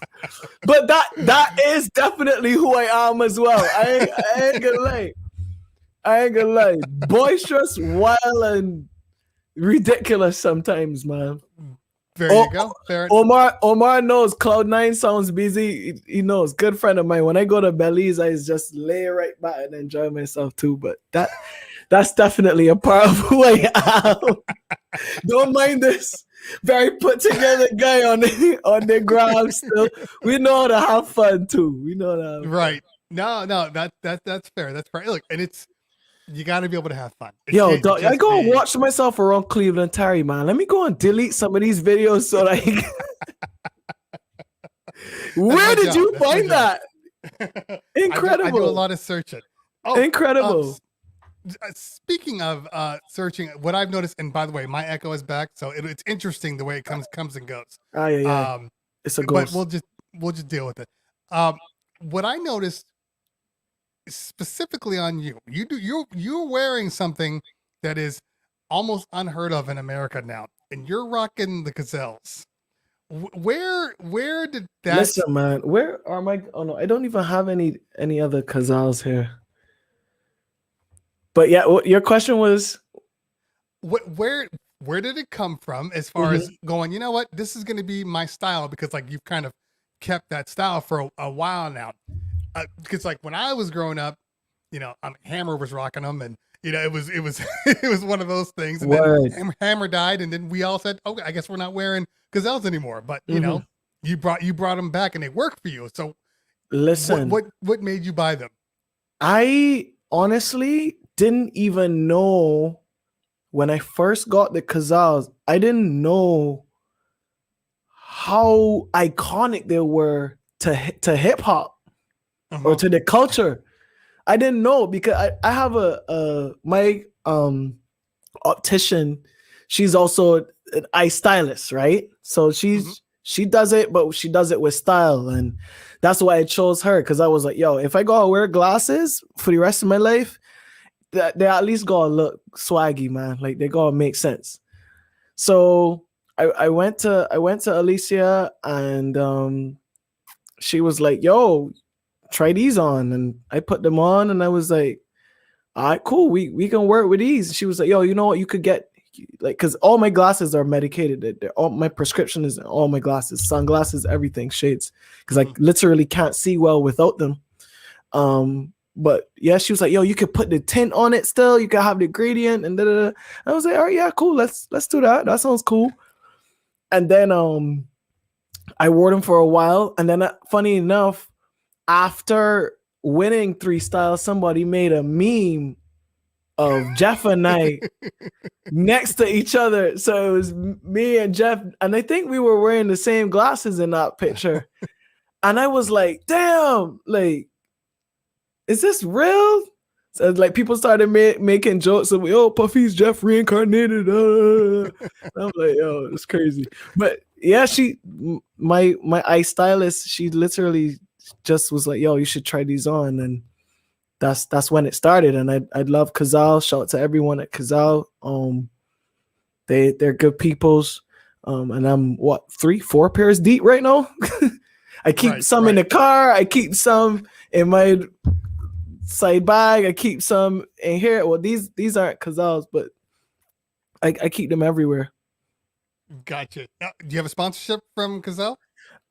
We are in talks. We were in talks last year, and we will continue that talk when things open up a little bit. Gotcha. Yeah, but we definitely were in contact. That's my Uncle Pete right there. But everybody, big up Uncle Pete in the chat. You done know. Gotcha. Yeah. This is the format that I use on Twitch. So yeah, feel free. This is what I do. Yeah, I think man. that everybody has developed their style over the course of like the past year on Twitch, and everybody's kind of migrated. Yes, I could DJ and do my thing, but I was like, this feels like home. This feels good to me. And I do pop-ups here and again, but like, you know, I like this. Yeah. And I get to talk to people that like I would only dream of talking to. You know, like Puffy and Scratch Bastard and like all of these things where it's like, where else could this happen? Funny, you know what I mean? Funny enough, Scratch Bastard, actually, I hit him up because I got the ATEM, the Pro. You can Right. see it like right there. Yep. This way. Yeah. But I got that and I hit him up and I was like, yo, I see you switching angles and stuff. Like, could you help me? Because my video was slightly delayed from so I was trying to fix that. And I think you're stuck right now. But yeah, oh there you are. But By the I way, was trying to when fix that. when I'm stuck, you're stuck. Just Oh so you shoot. Sorry. know. But yeah, I was getting a delay when I was running my video through when I just got the A10. So he was like, yo, a good guy to hit up is Cleveland Terry, man. He knows his stuff and I think he uses the same thing. You should make that link. And I was like, all right, cool, I will. And then funny enough, I was watching and then you called me out, I think, and I checked my DMs and I saw that you had messaged me ever since. Sorry. Look, The you know DMs what? are a little crazy. That's what I was saying. So I don't blame anybody for not responding to me because, like, I know the type of responses and questions I get. I post a video and I get 30 comments on there. And if you're running like a business account, this is for anybody that doesn't know. For people that message me or even message Puffy, if you're running a business IG account, it puts them in a completely different folder. That you have to manually go into. And if you never look in that folder, you'll never see anything. So I get that. It makes sense. Going into that folder sometimes is super overwhelming. You got 200 messages. It's just like, yo. Yeah. And then you have to decide, is this a normal person or is this like a friend? You have to decide between which one you want to put them in. You got that added pressure. I'm like, I can't. Yeah. So I completely understand when that happens. Because I have several people that I've sent out messages to, and then finally like, oh, I didn't even realize you sent that. I'm like, I know, so some people use word of mouth. Some people pull in their favors. Like I've been kind of cold calling people, but like Caper, but it works both ways. Cause I had a friend try to get a person and they went through their friend to do it and they couldn't get buy-in. I just asked, hit them up. Easy stuff. And they were like, exactly. So I was like, it works both ways. You just all they can do is say no. Yeah. I mean, I've even been preaching this. I've been preaching this all lockdown period. You know what I mean? Because we're all at home right now, just like this. Yeah, right. So people got time. I mean, I had a Zoom call this morning. Which I can't even call the name right now, but I had a Zoom call this morning with somebody that I went to their concert when I was this tall. My dad had to take me. Okay. And I was on Zoom with them today. You know what I mean? Mm-hmm. And I was like, we were discussing business plans and stuff like that. And I'm like, what the hell is going on, fam? Like, I tell the story of early on in quarantine. I got a call. You've got to know them from Wesley Snipes' like manager. Man. And she's like, Wesley Snipes wants to talk to you. I said, about what? Like, I'm a DJ guy. Like, why do you want to talk to me, right? And he's like, oh, I don't know why, but he wants to talk. And I'm like, is this real? So, oh, hold on. I'll have him email you because I know it probably sounds weird that I'm telling you. So he emailed me and was like, let's connect. And I was like, okay. So I'm on the phone like, this is Wesley Snipes I'm talking to. Like, this don't even make any sense, but people have that we do the thing. Let me work the work, Let's do it. Exactly. Yeah. But so the time is there, man. Now, do you work do you live in Barbados, but you're also in New York? Because I know you're in New York a lot, at least to work. Man, you could have said that I used to live in New York, but nah, I'm primarily based here in Barbados now. Oh, okay. Yeah. Gotcha. Yeah, I used to spend a lot of time up there, man. Yeah, and I noticed that some of your videos, you spend a lot of time at Scratch. Oh yes. Academy. Oh yeah. Yo, I just love it there, man. Like even for a lot of people don't know that I actually left here in September for 2 weeks. I went to New York and I practiced every day at Scratch DJ Academy the September before the competition. So Red Bull was December, and I spent 2 weeks in New York in September just getting ready. Every morning I will wake up, get on the train, go straight down to Scratch, be the first person there. I would even be there sometimes before the person coming to unlock the door, unlock the place. And I'd just be there waiting. I would lock in, put on my headphones, go through the routine, come up with different ideas. And I did that every day for 2 weeks straight. So shout out to Rob, the entire Scratch fam. I love y'all, and I love it there. Every time I go there, it's just crazy. Yeah. And Yeah. It's I've always wanted to, because the one in California in LA is it's dope. It's still Scratch Academy, but it's like a hole in the wall. It's in the middle. It's like right next to like a strip club. Like it's the weirdest place. Yeah, like every time they would do they have their Scratch Academy like award days, you know, where you graduate. And it was always one of those things where you're like, oh, okay, it's going to be here, because I had friends that took the entire course to graduate. Okay, yeah. Yeah, and they're like, oh, it's going to be here, and we're here, and you tell people, oh yeah, I'm going to be there. They're like, oh, is that the thing next to the strip club? Like that's the connection. Always, it's the one next to the strip club. No, I loved it. I loved it. I mean, I've only been to the New York branch. I think I got invitation to the Miami one, but I was never able to make it. And that's very shameful for me, because I always used to be in Miami, but just never managed to get down there. But the New York area one is pretty cheeky, man. The one in the New York area, I love it so much. Right by a Starbucks, you know. Gotcha, good area. Gotcha. No, that's dope. That's dope. By the way, are there? I don't even know. First off, are there any DJ training places in Barbados?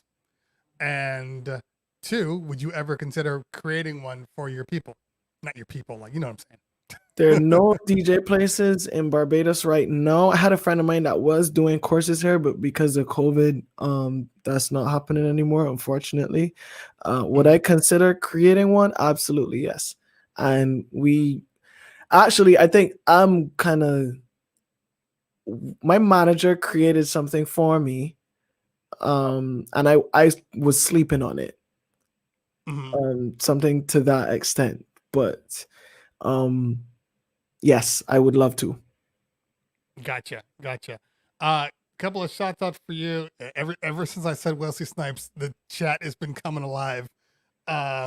Jungle Fever 2. Okay, I can see that. Let's see. Looks like Ricky Music says hello from South Africa. Yo, Ricky. Yeah, we got a lot of people outside, which is why I love Twitch. And any type of social presence. It could be YouTube or anything. It's just a place that that is social's open 24 hours a day. So if I start a show at 10 o'clock, it might be 11 o'clock for somebody, 11 p.m., but they're still up and everybody just wants to be involved. So I appreciate everybody for hanging out today. And we're not going to keep you too much longer. I know you've been on for a while, and I'm having a good time hanging out with y'all, man. I can stay here for a little bit longer too. I'm good. Cool. I do want to open up the questions for some people, because some people have been sitting here. So if you guys have any questions, throw them in the chat. I'm stealing this from Tweak Music Tips. Put a hashtag ask so we can spot them. But put them in the chat if you have any questions, and then we'll try to get them answered. Here's a general question that most people ask for whatever reason. So I'm going to ask it, just get it out of the way. What is your feeling? First off, do you use sync? I guess that's going to be a huge. That's always the number one question. Do you use sync when you DJ? Not all the time, but for some routines, yes. Gotcha. So you're okay with using the technology that is provided to you to make you a better DJ? Yo, basically what we're saying. Absolutely, fam. Absolutely. If there's something that's built there to allow me to have more flawless sets, then absolutely. You know what I mean? Like, especially when I'm doing like live remixes and stuff like that, and I'm like loading in acapellas and doing like mashups and stuff live. Like, of course, I use sync. Yeah. Yeah. So Gotcha. I don't have anything against somebody who uses sync. Now you moved up the turntables or down, however, depending on who you ask, but you moved up the turntables and but you also use CDJs. What's your favorite setup? Turntables in the S11. Hands Okay. down. Hands Gotcha. down.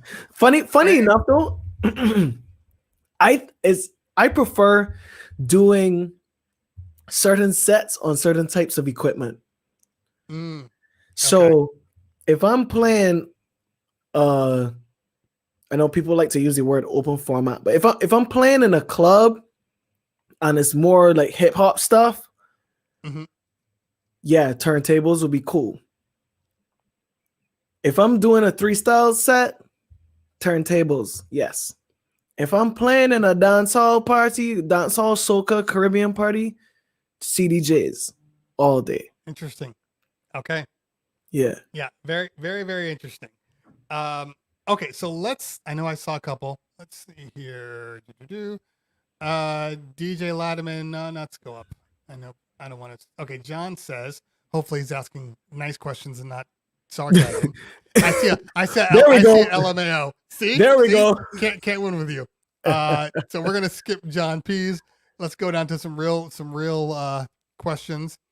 Brendan Bowling says, what's your favorite Red Bull 3-style set that's not yours? Yeah, that's a good question. My favorite Red Bull 3-style set is not mine. It would be between. I have a few. Okay. SKs, for sure. I think I need to find a high quality 4Colors set. I don't think one exists. From what year does that win again? But he was early on though. Yeah, he was very early. He was very early. But I need to find an HQ version of that, man. Zach gonna let me know if there's one. I don't think there is. But SK, J Espinoza,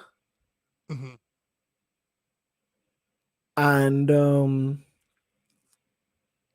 were there any more that jump out at me right now? Nah, those two right now in my head. And you know what though? In this moment, a consensus.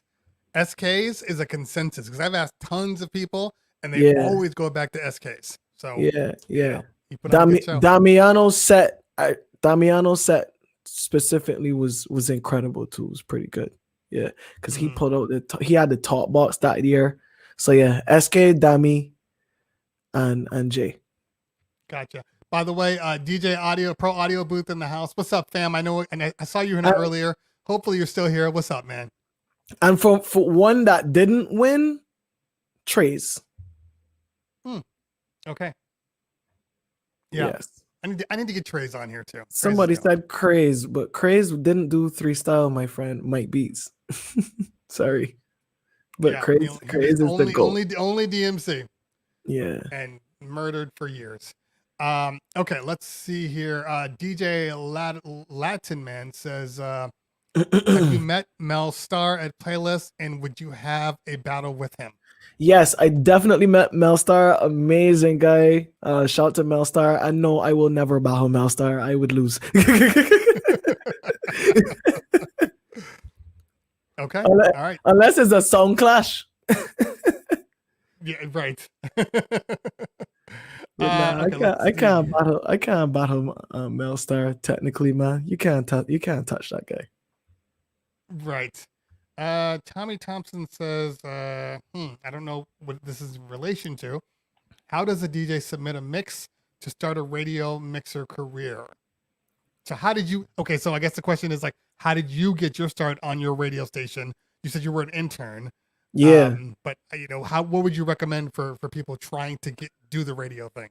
So I actually got my internship, and I'll tell you how it happened, and then I'll give you the process.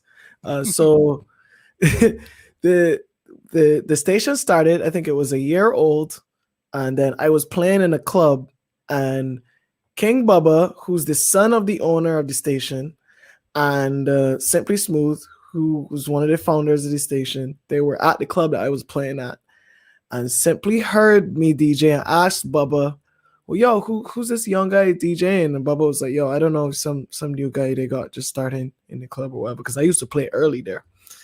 And Bubba was like, yo, we should, Simply was like, yo, we should get him on the station.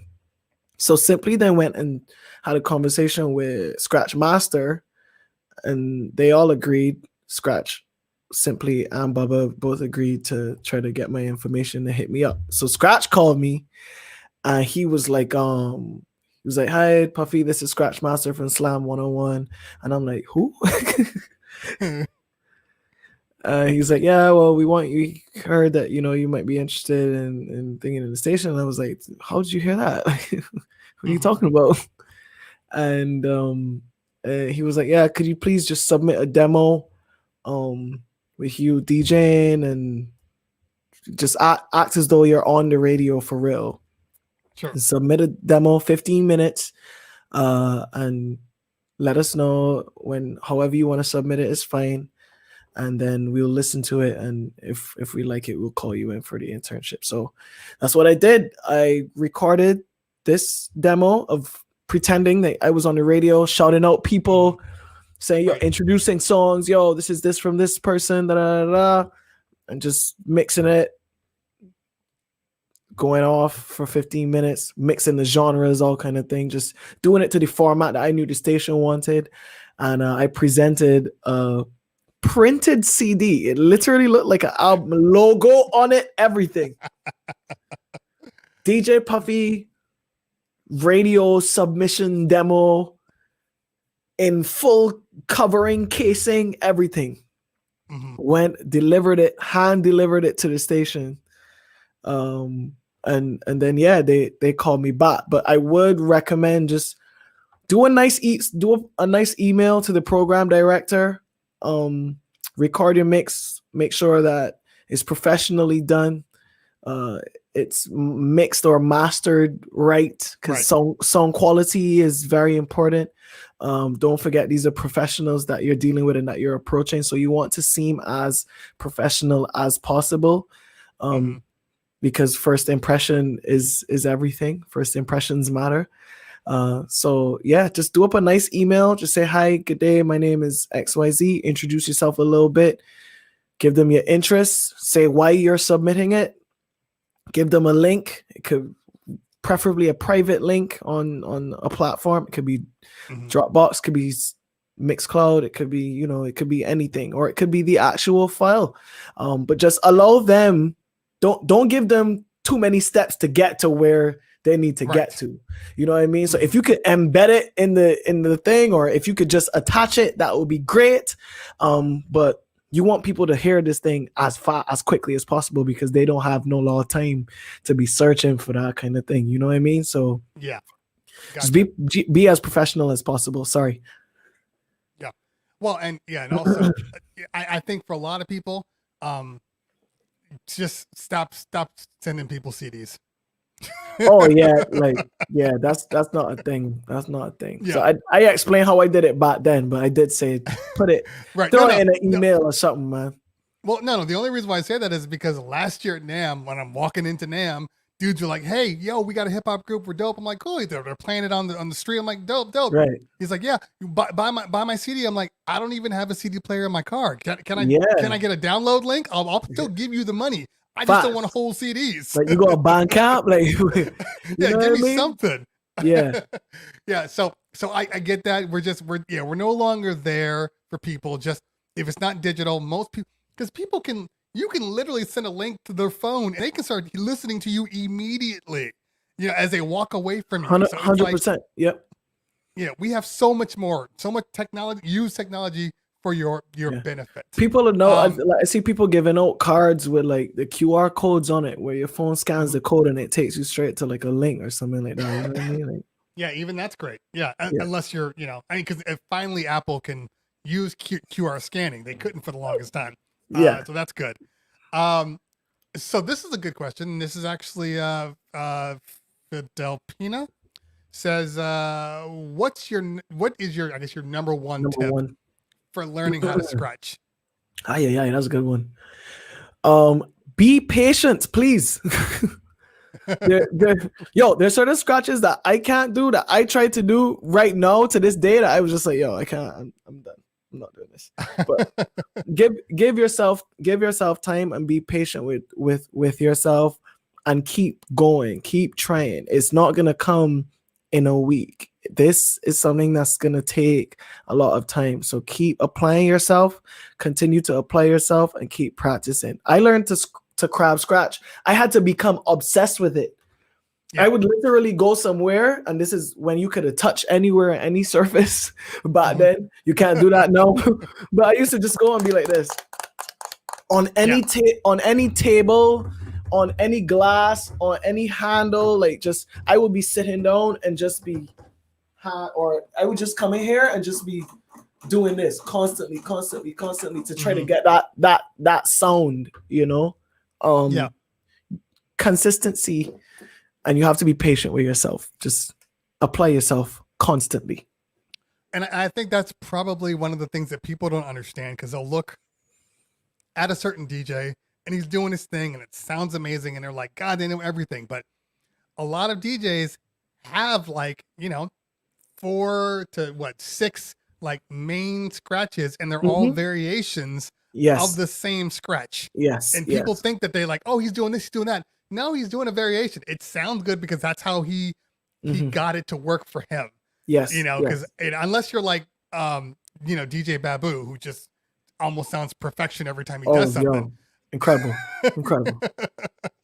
A lot of people, and that's one of the things that I always hear people, because like you'll watch people, and especially like diehard scratch guys, and you'll watch a routine, you're like, oh, that was dope. It's like, well, he's not really doing that correctly, and it's really this, and he's just doing a variation of this, and it's like, does that matter? But it's cool though. Exactly. Yeah. And I have started a whole scratch journey through the year because I wanted to see what would happen, because I've always been a DJ, but I would consider myself a rhythm DJ, like almost like a rhythm guitarist. Like I can spin, like that's never been the issue. But if you want me to like go off and do a riff and do some cool stuff, like I got a little bit, but after a certain amount of time, like I'm exposed. So I made it a point this year to say, you know what, I'm going to practice every day and see what happens from January 1st to December 31st, how much better I can be just by putting some focus in daily to see where I can end up, So it's actually, and I needed to do another update video. It's been really, really good. I've found myself just normally practicing, not even like taking courses or, watching homeschool with Babu or something like that, which I have done, but just I've done it too. Practicing. Because it's almost like my biggest thing, and you can tell me this, and I'm going to do my own ask.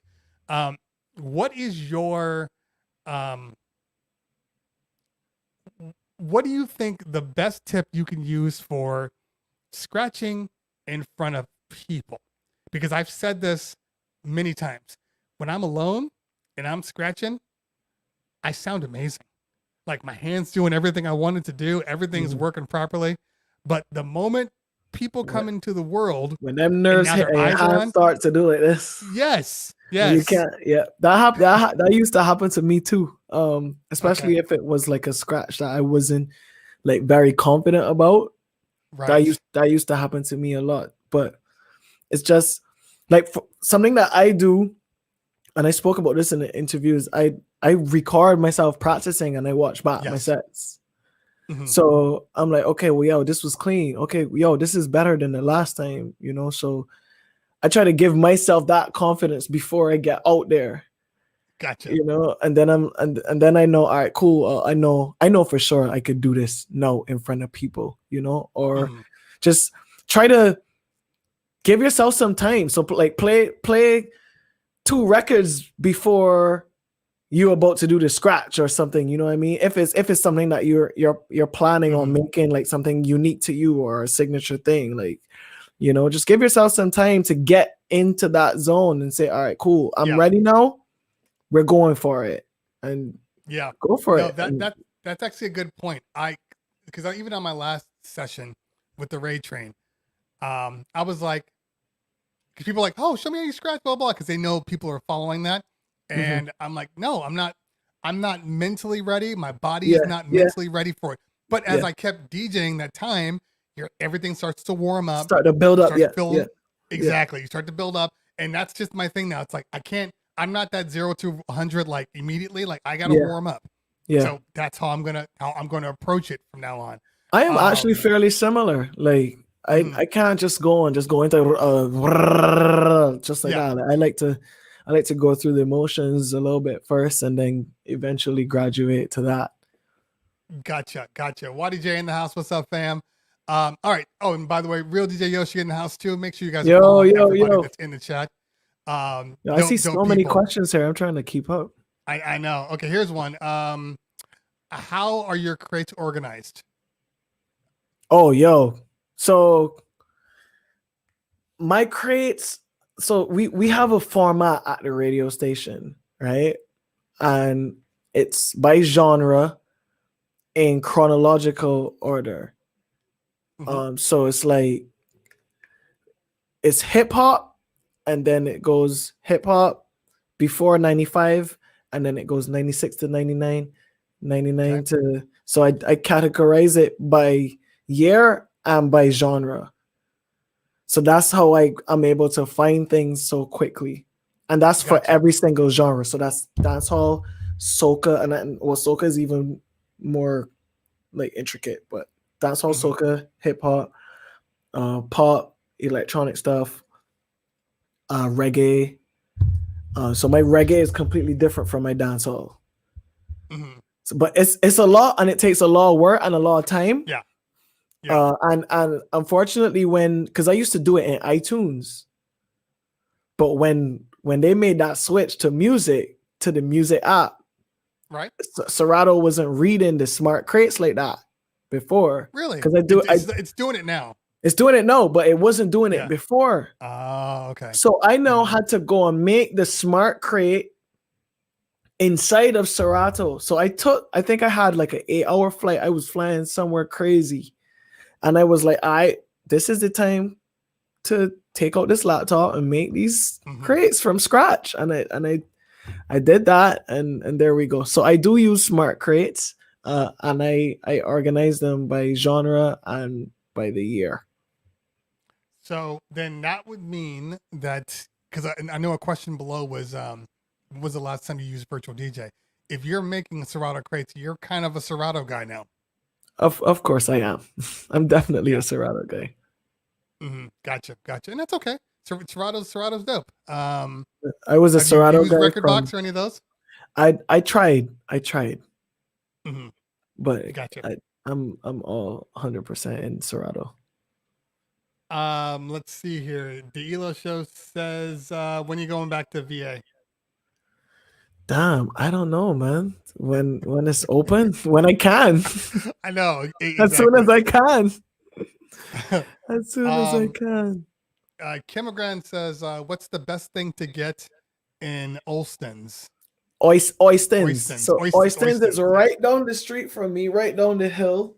Okay. It's like a what y'all would call like a city, but it's like our fishing area. It's like this fishing area to the south. And the best thing to get in Oystons is some grilled fish with macaroni pie and grilled potatoes with coleslaw and tartar sauce. What's macaroni pie? Macaroni pie is mac and cheese, but 100 times better. So it's the way black people make macaroni and cheese, like in a casserole dish. Nah, but it's not like that. It's baked. So it's macaroni with cheese, but they mix it with like ketchup and spices, and they bake it into a pie. So I wonder if I could pull up a picture of macaroni pie, yo. I was like, what are you gonna do? You're gonna pull something from the side of your screw? Hold up, I got something right here. Yo, Let me see if I can pull it up, man. But it's something special, man. It's definitely very Hold on. special. What is it called again? It's called what? Macaroni pie. Macaroni pie. So this is macaroni pie right here. So you can see like it's the macaroni inside, but it's baked in the oven. I'm telling you. See, you don't know Hold on. Let me pull it up real quick just so I can. So it's baked. Uncle Pete said it's baked mac and cheese with breadcrumbs baked on top. Perfect. I mean, then that's what I have been eating. Because besides the ketchup, we don't do ketchup on my. No, you gotta put little ketchup. You gotta put little ketchup in it. But yeah, that's this, macaroni pie still. This is macaroni. Yeah, this is what my mom would make macaroni when we say we're having macaroni and cheese for Thanksgiving. This is what she would make. Yeah, but we call it macaroni pie. Okay, all right, good to know. Good to know. Yeah, somebody says soul food. Yeah, definitely, Quest soul food. Yeah, all right. Let's see here. John said no thanks. John is not on the macaroni. Don't knock it until you try it, my G.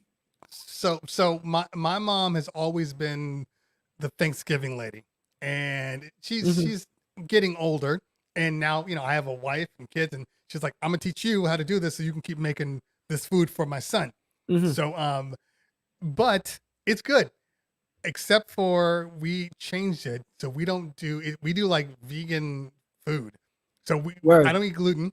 So now we have gluten-free noodles, and she doesn't do cheese, so we have vegan cheese. So the whole thing is like it looks the same. It tastes pretty close. I went vegan for like a few weeks. I ain't even gonna tell you nothing like that. I was trying a bunch of things during this lockdown time, but I went vegan for a couple of weeks, man. It's pretty jiggy. I ain't gonna tell you no lie, but it's just I could probably do it in the States, but not right, here in Barbados. Yeah, I can't do it in Barbados. You can pretty much type vegan in search and you'll get 50 restaurants in LA.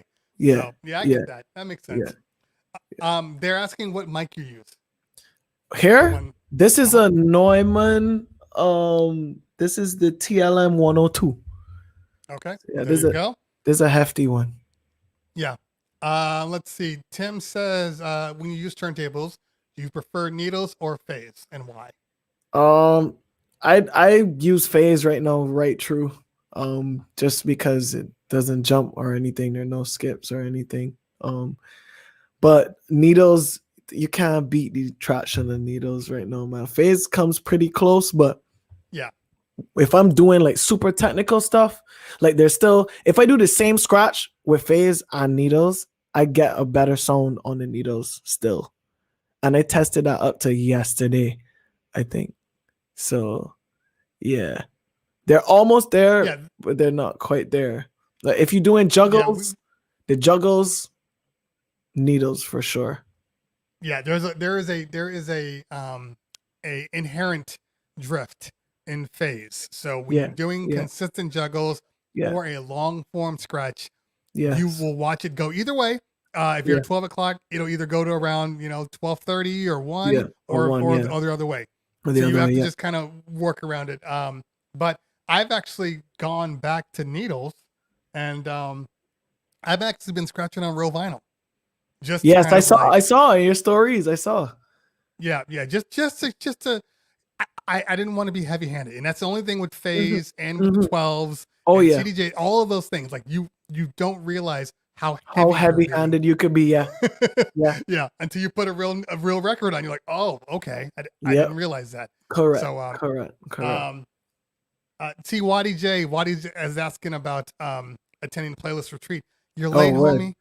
Yo, we had a whole 20 minutes on playlist retreat. Okay. So this is Real DJ Yoshi asks, what's the hardest type of scratch or pattern that you struggle to learn? I think he also asked, which one can you still not do? Is it the boomerang that goes? Yeah. I can't get that done, man. I'm gonna get it though, and when I do get it, there will be countless videos of me doing it online. And that's I think that's refreshing for people to hear. Or Because is people it? just kind of assume that everybody's just like Yeah, like all everybody the could pro do DJs are everything. Yeah, professional. Yeah. everybody can't do everything, man. It's just like even for my 3 style set, um, I always say like I just had to look at the situation and play to my strengths. You know what I mean? Like Mhm. play to your strengths. So I can do the basic things extremely well, and I'm gonna do that. You know? Yeah. Why Right. do why do a mediocre job at something that's complicated when I could do the basic things extraordinarily? That's That's common good. sense. Yeah. Yeah. That actually makes a lot of sense. Yeah. And like, yeah, because I have been my transform and my chirp have always been, not my transform, specifically my chirp. Everybody knows there's always a scratch for whatever reason that just comes naturally to you.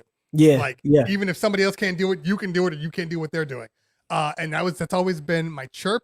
And now that I've developed my transform, they're both starting to come together more, you know. Mhm. And Mhm. so, but there's a lot of things that I can do, but they sound like shit. You know what I mean? Like you're like, oh, I got it, but it does. But yeah, I it don't. doesn't sound like this. Yeah, it doesn't sound like this Yeah, person's XYZ. right, Yeah. exactly. So you can't or it's super slow compared to how they do it. You're just like, I can't put this on camera. Yeah. This is like baby steps. So But yeah. I probably will though. Let's see here. The doctor asks, any music coming from your production team? Any new music? Yo, so I actually have like a album full of records with Vaughn. Vaughn and I, we put out a record earlier this year called Quarantine and F, and then we did another one called Letter to Outside. The music video dropped a couple weeks ago or months ago now. But Vaughn and I have been working since last April, and we got like 15 songs together, man. Like it's crazy. Oh wow. Yeah. And they're like basically like done. Funny enough, halfway through lockdown, I think it was like could have been like July, August, my production computer crashed and I lost all my sessions with with all the songs on it. And I had to build every song from scratch again. Jeez. Yeah, but I mean I was like, nah, this music is too good. And I'm like, you did it once before. Prove to yourself that it wasn't a fluke. and that's what I did. So we got all of them songs together. DJ King said, "Love Letter to Outside." Thank you. But yeah, we looking at releasing. We got another song that people been begging for called Brick by Brick. That we just waiting on Vaughn's people to let go. I putting it on him right now. But everything is timing in this music game, man. This whole production industry thing is another world, bro. It's something that a lot of people don't wrap their heads around for a long time. But I am definitely learning day by day. Right. DJ Quest asks, where can people get your edits if you even release them publicly? Some of them are on Bandcamp. I use Bandcamp now mostly for just sharing like sound effects and stuff because I like to make like effects for DJs, like little like sampler stuff, like bombs and lasers and stuff. So I do that and share them. I share them on my Bandcamp, but you could definitely. We did Wasteman too. The doctor is djpuffy.bandcamp.com. Yeah, Wasteman with another record. No, just regular D, letters D and J. Okay. Puffy.bandcamp.com. Yes, you could go grab there are a couple things. I actually put a mashup that I did spontaneously on a stream the other night on Twitch. I was playing the Back to the Streets is Doja Cat and Saweetie, and I managed to throw the Drake and Chris Brown No Guidance on that. And it worked. Like it fit. And I was like, damn, I need to do this. So after the stream, I opened up Logic and slapped that acapella on there and mixed it a little bit and put on cut it up a little bit just to make the parts fit. And that came out pretty good. So that was the latest edit that I kind of uploaded to Bandcamp. I think a lot of people, and I've been in the same place where you'll do a cool edit or a cool blend and you're like, oh, you know what? I gotta just keep doing this live. I need people to understand it. Like, I'm doing it live. Watch me. Instead of saying, you know what? I should probably pull this into Ableton or Serato Studio and actually make it into a song.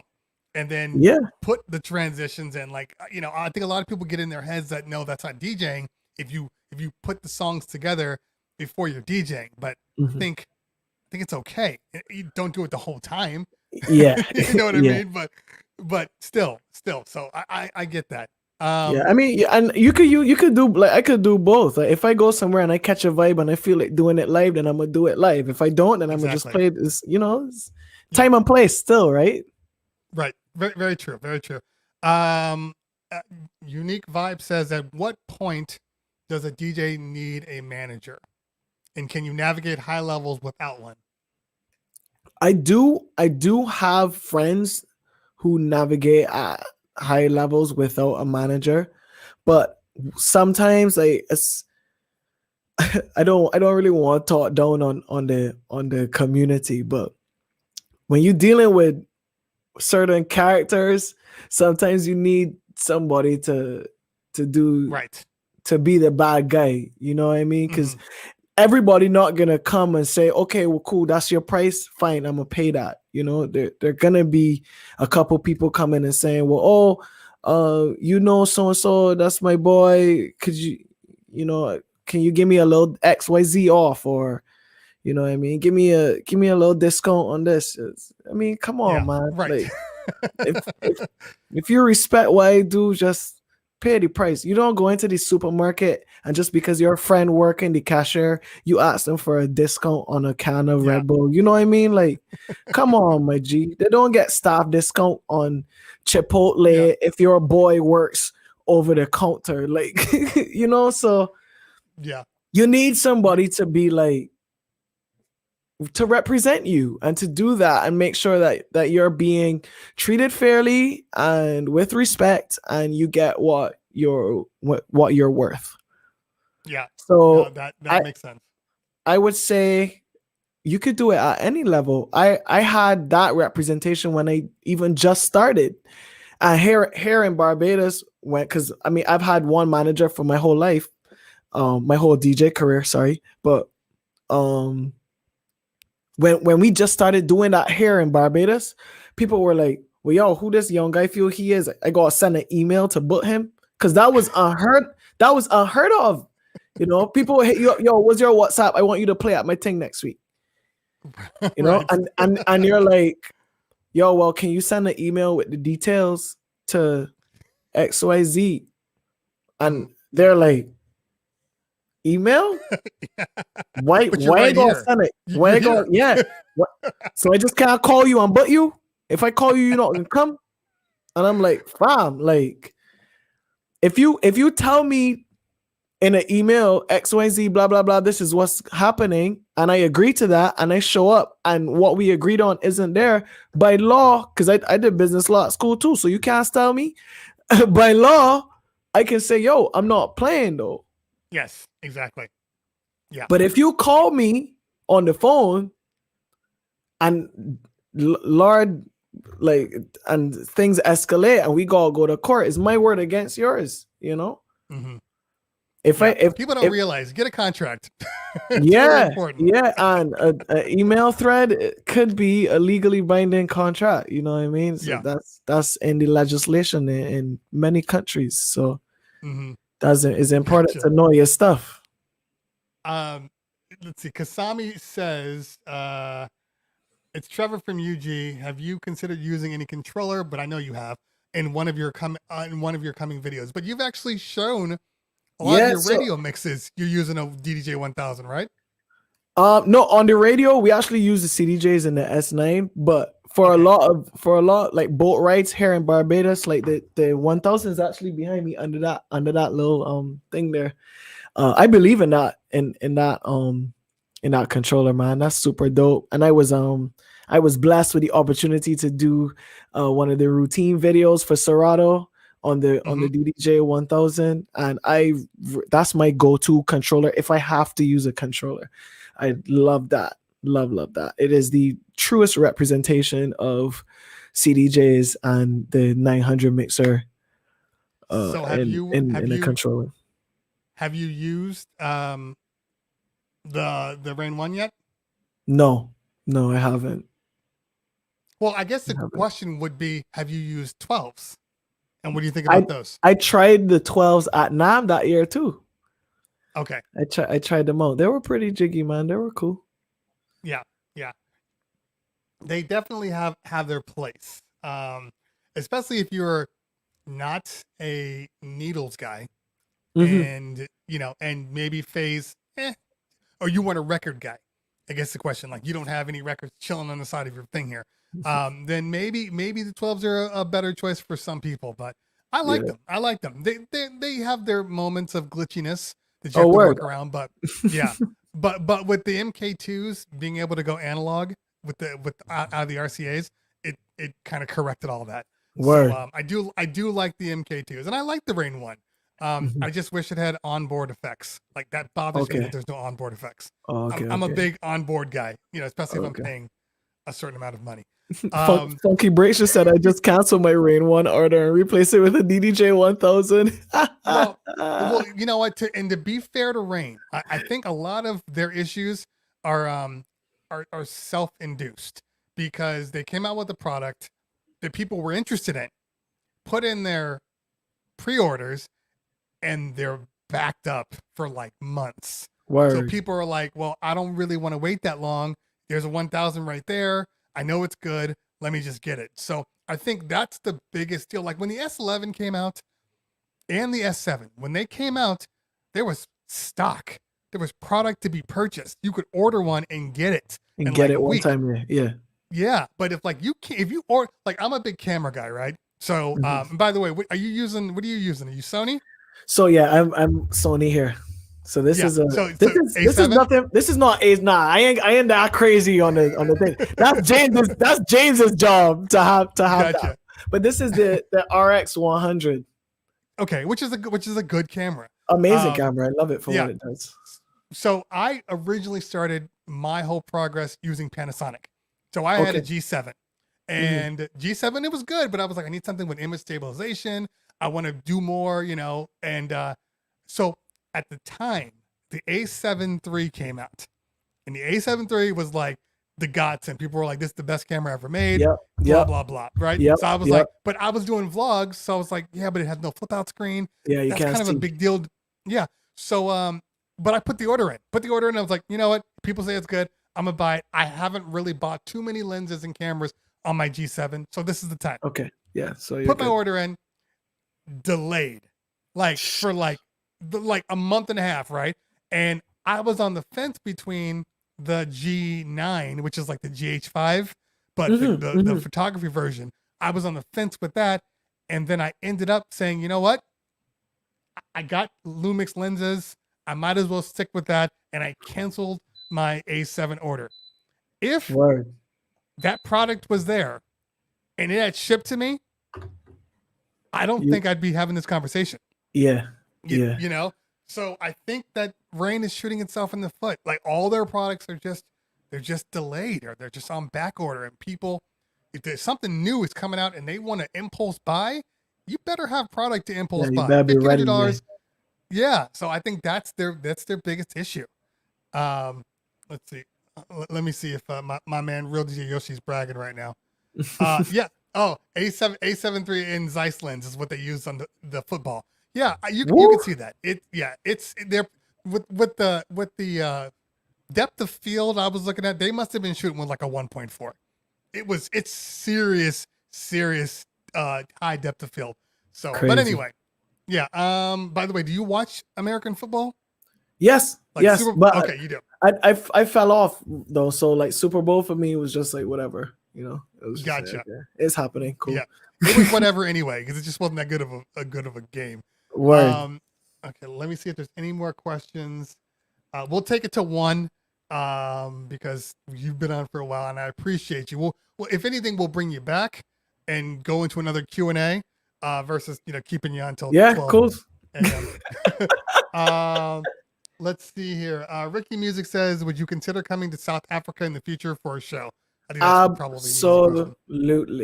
Absolutely. Let's see. Mike Beat says, Puffy, your energy is an automatic hire. Good advice. Thank you, Mike. I appreciate you, my brother. Enough respect to you. And I'm not asking any questions that we already touched on. So if anybody asks a question and I don't touch on it, it's probably because we already answered it. So you'll have to go back and watch the stream. I see here. So Ricky's asking how to get in touch with your management to hire you. Puffy at dreamrealteam.com, or just go to djpuffy.com and everything is there. If you prefer to do it, you could go on Instagram, hit the email button, it goes straight there. Like perfect. But DJ everything Banks is on my website. Gotcha. DJ Banks says, why CDJs for Caribbean parties versus turntables? Because CDJs are easier to navigate. Caribbean people don't necessarily care about what scratch you can do and how well you can do it. They just want to hear music, and the energy is different, man. Like you're not leaving songs on for too long when you're playing in these Caribbean fests. You know what I mean? Like it's quick mixing. Straight vibes, you know what I mean? So you want to be able to mix and line up songs as quickly as possible, Sometimes you're only playing one song for 20 seconds and then you off to the next thing. So CDJs make it simpler and easier to play for Caribbean audiences because they're not really all for the bells and the whistles. Right. And it's funny too, because as you said, quick mixing, I did a no whole songs video on YouTube a while back. Like, guys, stop playing whole songs. Nobody wants to hear 5 minutes of a song that you can get out after, a couple of minutes at maximum. And the world blew up on me. What? How dare you say that? If I cut a song off halfway, the entire place would boo me. And I'm like, maybe you're just not playing it right. You can't just say that it's because you cut it. Scratch used to tell me all the time, it's not a way you play, but it's how you play it. You know what I mean? Like I've heard in a lot of parties, especially here in the Caribbean, like a DJ would play a series of songs and it would be okay. And then somebody else come later down and play the same songs in the same order, but the delivery is way different and get a completely different reaction from the crowd. So it's not what you play, but how you play it. Big up to Drew. Drew is in the chat right now, yo. Everybody, is Drew finally in the chat. VIP in the building, yo. Drew, yo. Enough respect to you, my brother, for real. That's the guy right there. Yeah, we already talked about you, Drew. We gave you bad love though. We gave you love. full props, Drew. Full props. Somebody asked me what was my favorite UK song. It varies now, but it was between Avengers. I think Unknown T was on that with two other artists. That Avengers song, I like it a lot. And there's a song that's it's not that popular, but it's called Brown Liquor, is another drill song. But I love a lot of UK songs as well. But those are the two ones that I really love. That Avengers record is wicked. Anything Crept and Conan too, that's my thing. Gotcha. I want to address DJ Funky Breaks because Funky Breaks dropping some bombs in there too. Yeah. But for whatever reason, every time I say you don't have to play whole music, I get the other side of the world saying, well, that's not necessarily true. Just to clarify one more time, I'm not saying that depending on the situation you're in demands you to play longer songs or shorter songs. I'm not saying that. I'm saying that on average, most people stay in music too long.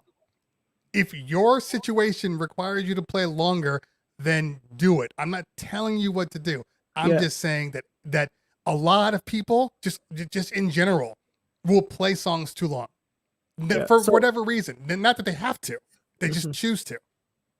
But Funky Breaks, you're also correct. You know, it Yeah. definitely does have a lot to do with reading your crowd. You know, so there's no wrong answer. There's no totally wrong answer. You know, it's just it's time, place, all these factors come into play when considering these things.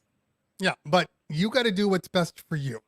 And the only reason why I've even said this is because in general, like I own a DJ company, so I bring on a lot of people, a lot of younger guys that come in. Like I got some New York cats. The New York cats mix differently than the LA cats, but you can be there and be like, huh, I'm watching this guy DJ. I'm watching this guy's crowd response. I'm learning from everybody. And I have found that just in general, unless you're playing line dancing songs or, you know, Latin music or electric music or EDM, that if you get in and out of stuff, the energy levels increase dramatically. You can play a song the entire way and people will sing and dance and whatever, but I've seen that way. And I've also seen when you get out, maybe at the bridge, instead of playing the whole song. That's all. That's all I'm saying. Enough. You got to read your crowd. That's all. You know, I prefer mixing a little faster, but if I'm playing different vibes, I stay in them longer. It just depends. Same. You know? Anyway, yeah.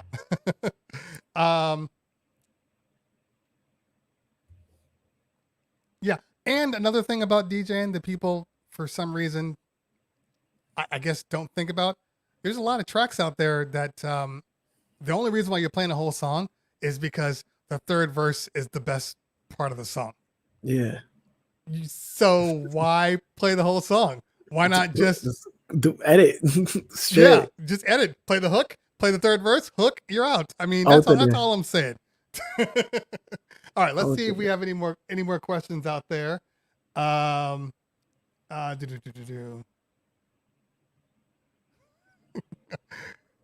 making me backpedal. This is a good thing about DJ. Let's see if there's any more questions.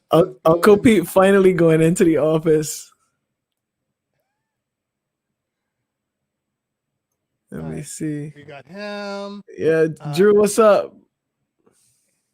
69 Beats in the house. What's up, fam? Oh, yo. So 69 Beats asks, did you consider batting again like the Goldie Awards? Nah. I went to the first Goldies. I was there in the crowd. But I was just like, nah, I'm good. And like I said, you set the bar really high. So now you're like, I won Red Bull. Like, I don't know where else to go now. Yeah. I mean, honestly, for me, like I was just like, okay, yeah, I did this. It was fantastic. Let's keep it going. Like, what's the next thing? Let me continue to evolve as a person and as a brand. You know, it was just I don't really want to get stuck into battling all the time. I want to do more things. I want to produce music. I want to throw cool events. You know, so yeah, that's where I put my focus. So, I guess I will probably ask the last question. But this is one. How important to you is emceeing during your sets? It's a part of me, and is a part of my culture, and is a part of me, is a part of the brand. So it is very important. It's very, very important. And if you want to get the real experience, you know, especially if it's a party and people are there to have a good time, I'd love to MC during my set. Gotcha. So this is see, I think DJ John Daniels is late. He says, "How come you repping cat? Toronto's my fit." Listen, if you don't know, right? I used to throw, and because of COVID, I couldn't do it anymore. But I throw my birthday party every year in Canada, not even in Barbados. I throw it in Toronto. That's how much I'm in love with the city, man. So this flag actually, I if I could remember, because I have a lot of blurred memories from the city, from the States. But this flag came from one of my birthday parties. We did it in Orchid. Scratch Bastard played a set. And And I think somebody had that flag running around in the crowd with it, and it ended up somewhere in the club, and I took it home as a souvenir. Gotcha. Ryan, what's Hey, up? works. Ryan, It you works. good, bro? Yeah, man. Okay, so the last question I'm gonna ask is so we won Red Bull, we're DJ, sometimes DJs to the stars. What are your plans for the future? What do you see yourself doing, 10 years from now, 20 years from now? You know what? And this is a really interesting question. This is a question that I've been asking myself a lot, especially during this period. And the answer is I am not really sure. Right. This whole thing has just allowed me to say, yo, this is what I have right now. How can I make the most out of all of this stuff? And wherever that leads me and wherever I end up, I'm going to make the most out of that situation again. And I'm going to keep doing that until I end up wherever I end up. But it's been a case where I went from saying, oh, I want to be in this place, or I want to have a residency in this place. I want to have a night here in this city, and I want to travel to this place. It went from that to, yo, I'm here in this room. How can I make this room the best situation, the best room ever? Okay, I got Twitch right now. How can I have the best stream on Twitch possible and touch as many people as possible as I can? You know what I mean? Like, I've just been writing with it, and that's where I'm at in this moment right now.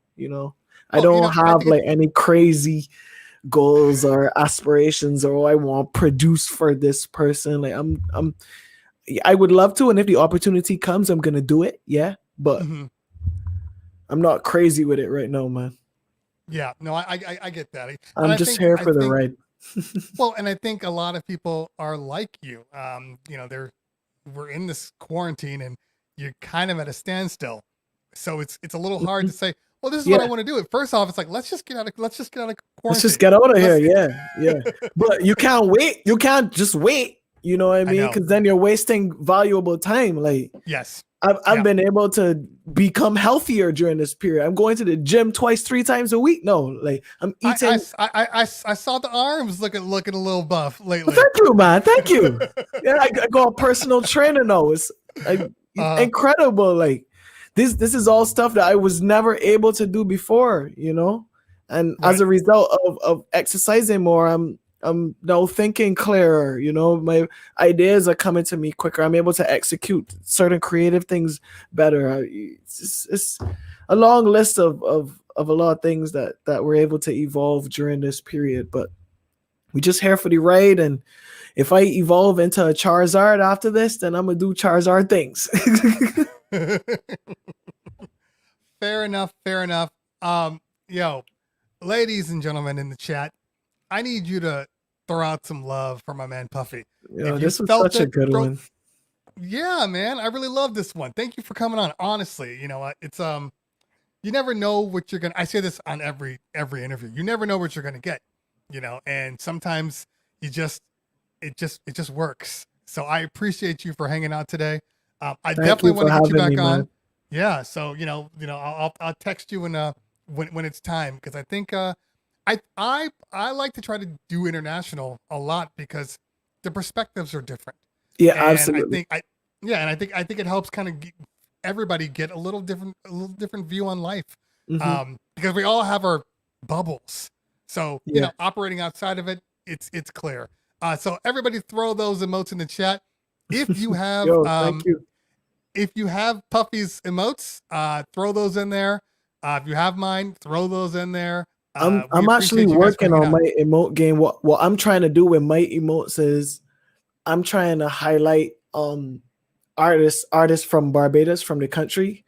So I'm asking different like graphic artists and other people who do art to kind of design emotes, or if I see that they have a piece that will be wicked, asking their permission to use it. So I'm just like in the process of gathering everybody's permission to use their emotes. It's gonna be tiny, but in this way I can show other people, yo, we got dope graphic artists and other artists here in Barbados too. You know what I mean? So I just don't want to come up with cool things that's hip in the know into pop culture or into social media, but I want to put my people on too. So the emote that I have is actually a really good friend of mine, Slims. He has a company called Third Angle Designs, and he designed the artwork for my Dream in Color EP. And that is the cover art. That's the cover art right there.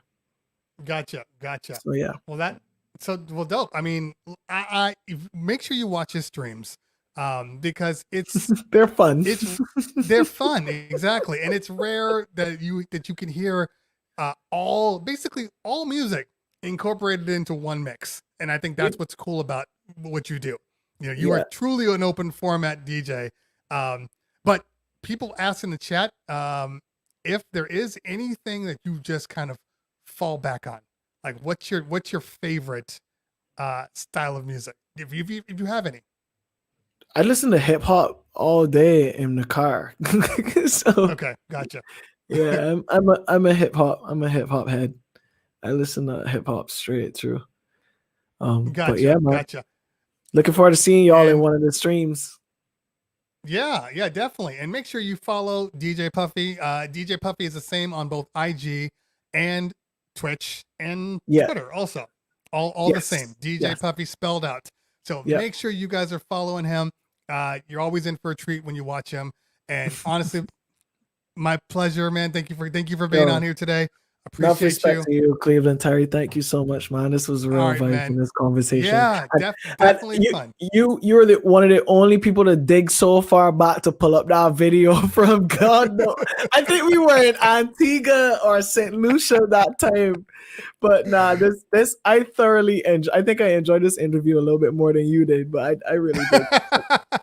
Such good vibes. Well, you know what? That's important. And honestly, what you're saying to me is very, very important, because I never want to have anybody on the show that's like, why am I here? What this doesn't even make sense. Like, I want people to feel comfortable on the stream, and I appreciate it.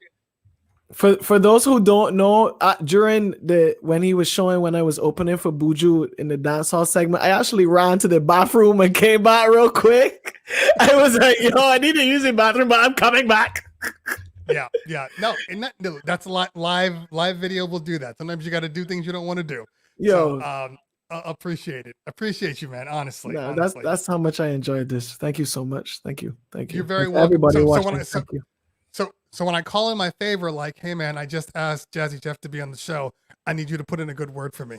That's a small thing. We'll do it. We'll do it. Perfect. As we say in the Caribbean, we can make the link. Thank you. Honestly, man, I appreciate that. All right, we're gonna let you go now, but thank you so much, everybody. Shouts out to DJ Puffy one more time. Appreciate you, fam. We'll talk later. All right, later, bro. Man. Thank you. Bye. Yeah. Yep. Thank you. All right, that was the man right there. That was the man, Puffy. What a great episode. What a great episode. So now we've been on for a long time. And look, sometimes when a show is good, you stay on and you go longer than you expected. I did not expect to go. Get the music on. I did not expect to go so long, but when the show is going well, that's what you do. So we are going to schedule this raid. I need to return the favor real quick to my girl Angie V. I know she's got a lot of people, but this is what you do. For political reasons, you return the favor. So that's what we're gonna do. Angie V is dope, obviously. So sit tight. Don't go anywhere just yet. Make sure that when we hit this raid, you throw my emotes in the chat. You let them know where you came from. Let them know what we're doing, and it should be a good time as always. A couple of shots out one more time. Shout out to Waddy J. Shout out for John Piefer. Shout out to John P for hanging with me today. Being the typical John P that we have come to expect. Trying to load other music. All right. Anyway, thank you guys all for hanging out today. I honestly appreciate you. On Wednesday, we're going to do a tech day. Just tech. So we're going to talk tech. We're going to talk, if you have any questions, any of that type of stuff, we'll get on the stream then, and that's what we'll do on Wednesday. I want to space out the guests a little bit just because it's just what you do. Sometimes it can be a lot of energy for me. I got a lot of laptops, John Daniels, a lot of laptops. All right, let's, I want to thank all my mods for hanging out today. T Diesel, Ratbone, was Ratbone here? John P, all of you. We'll see you soon. Peace out, y'all.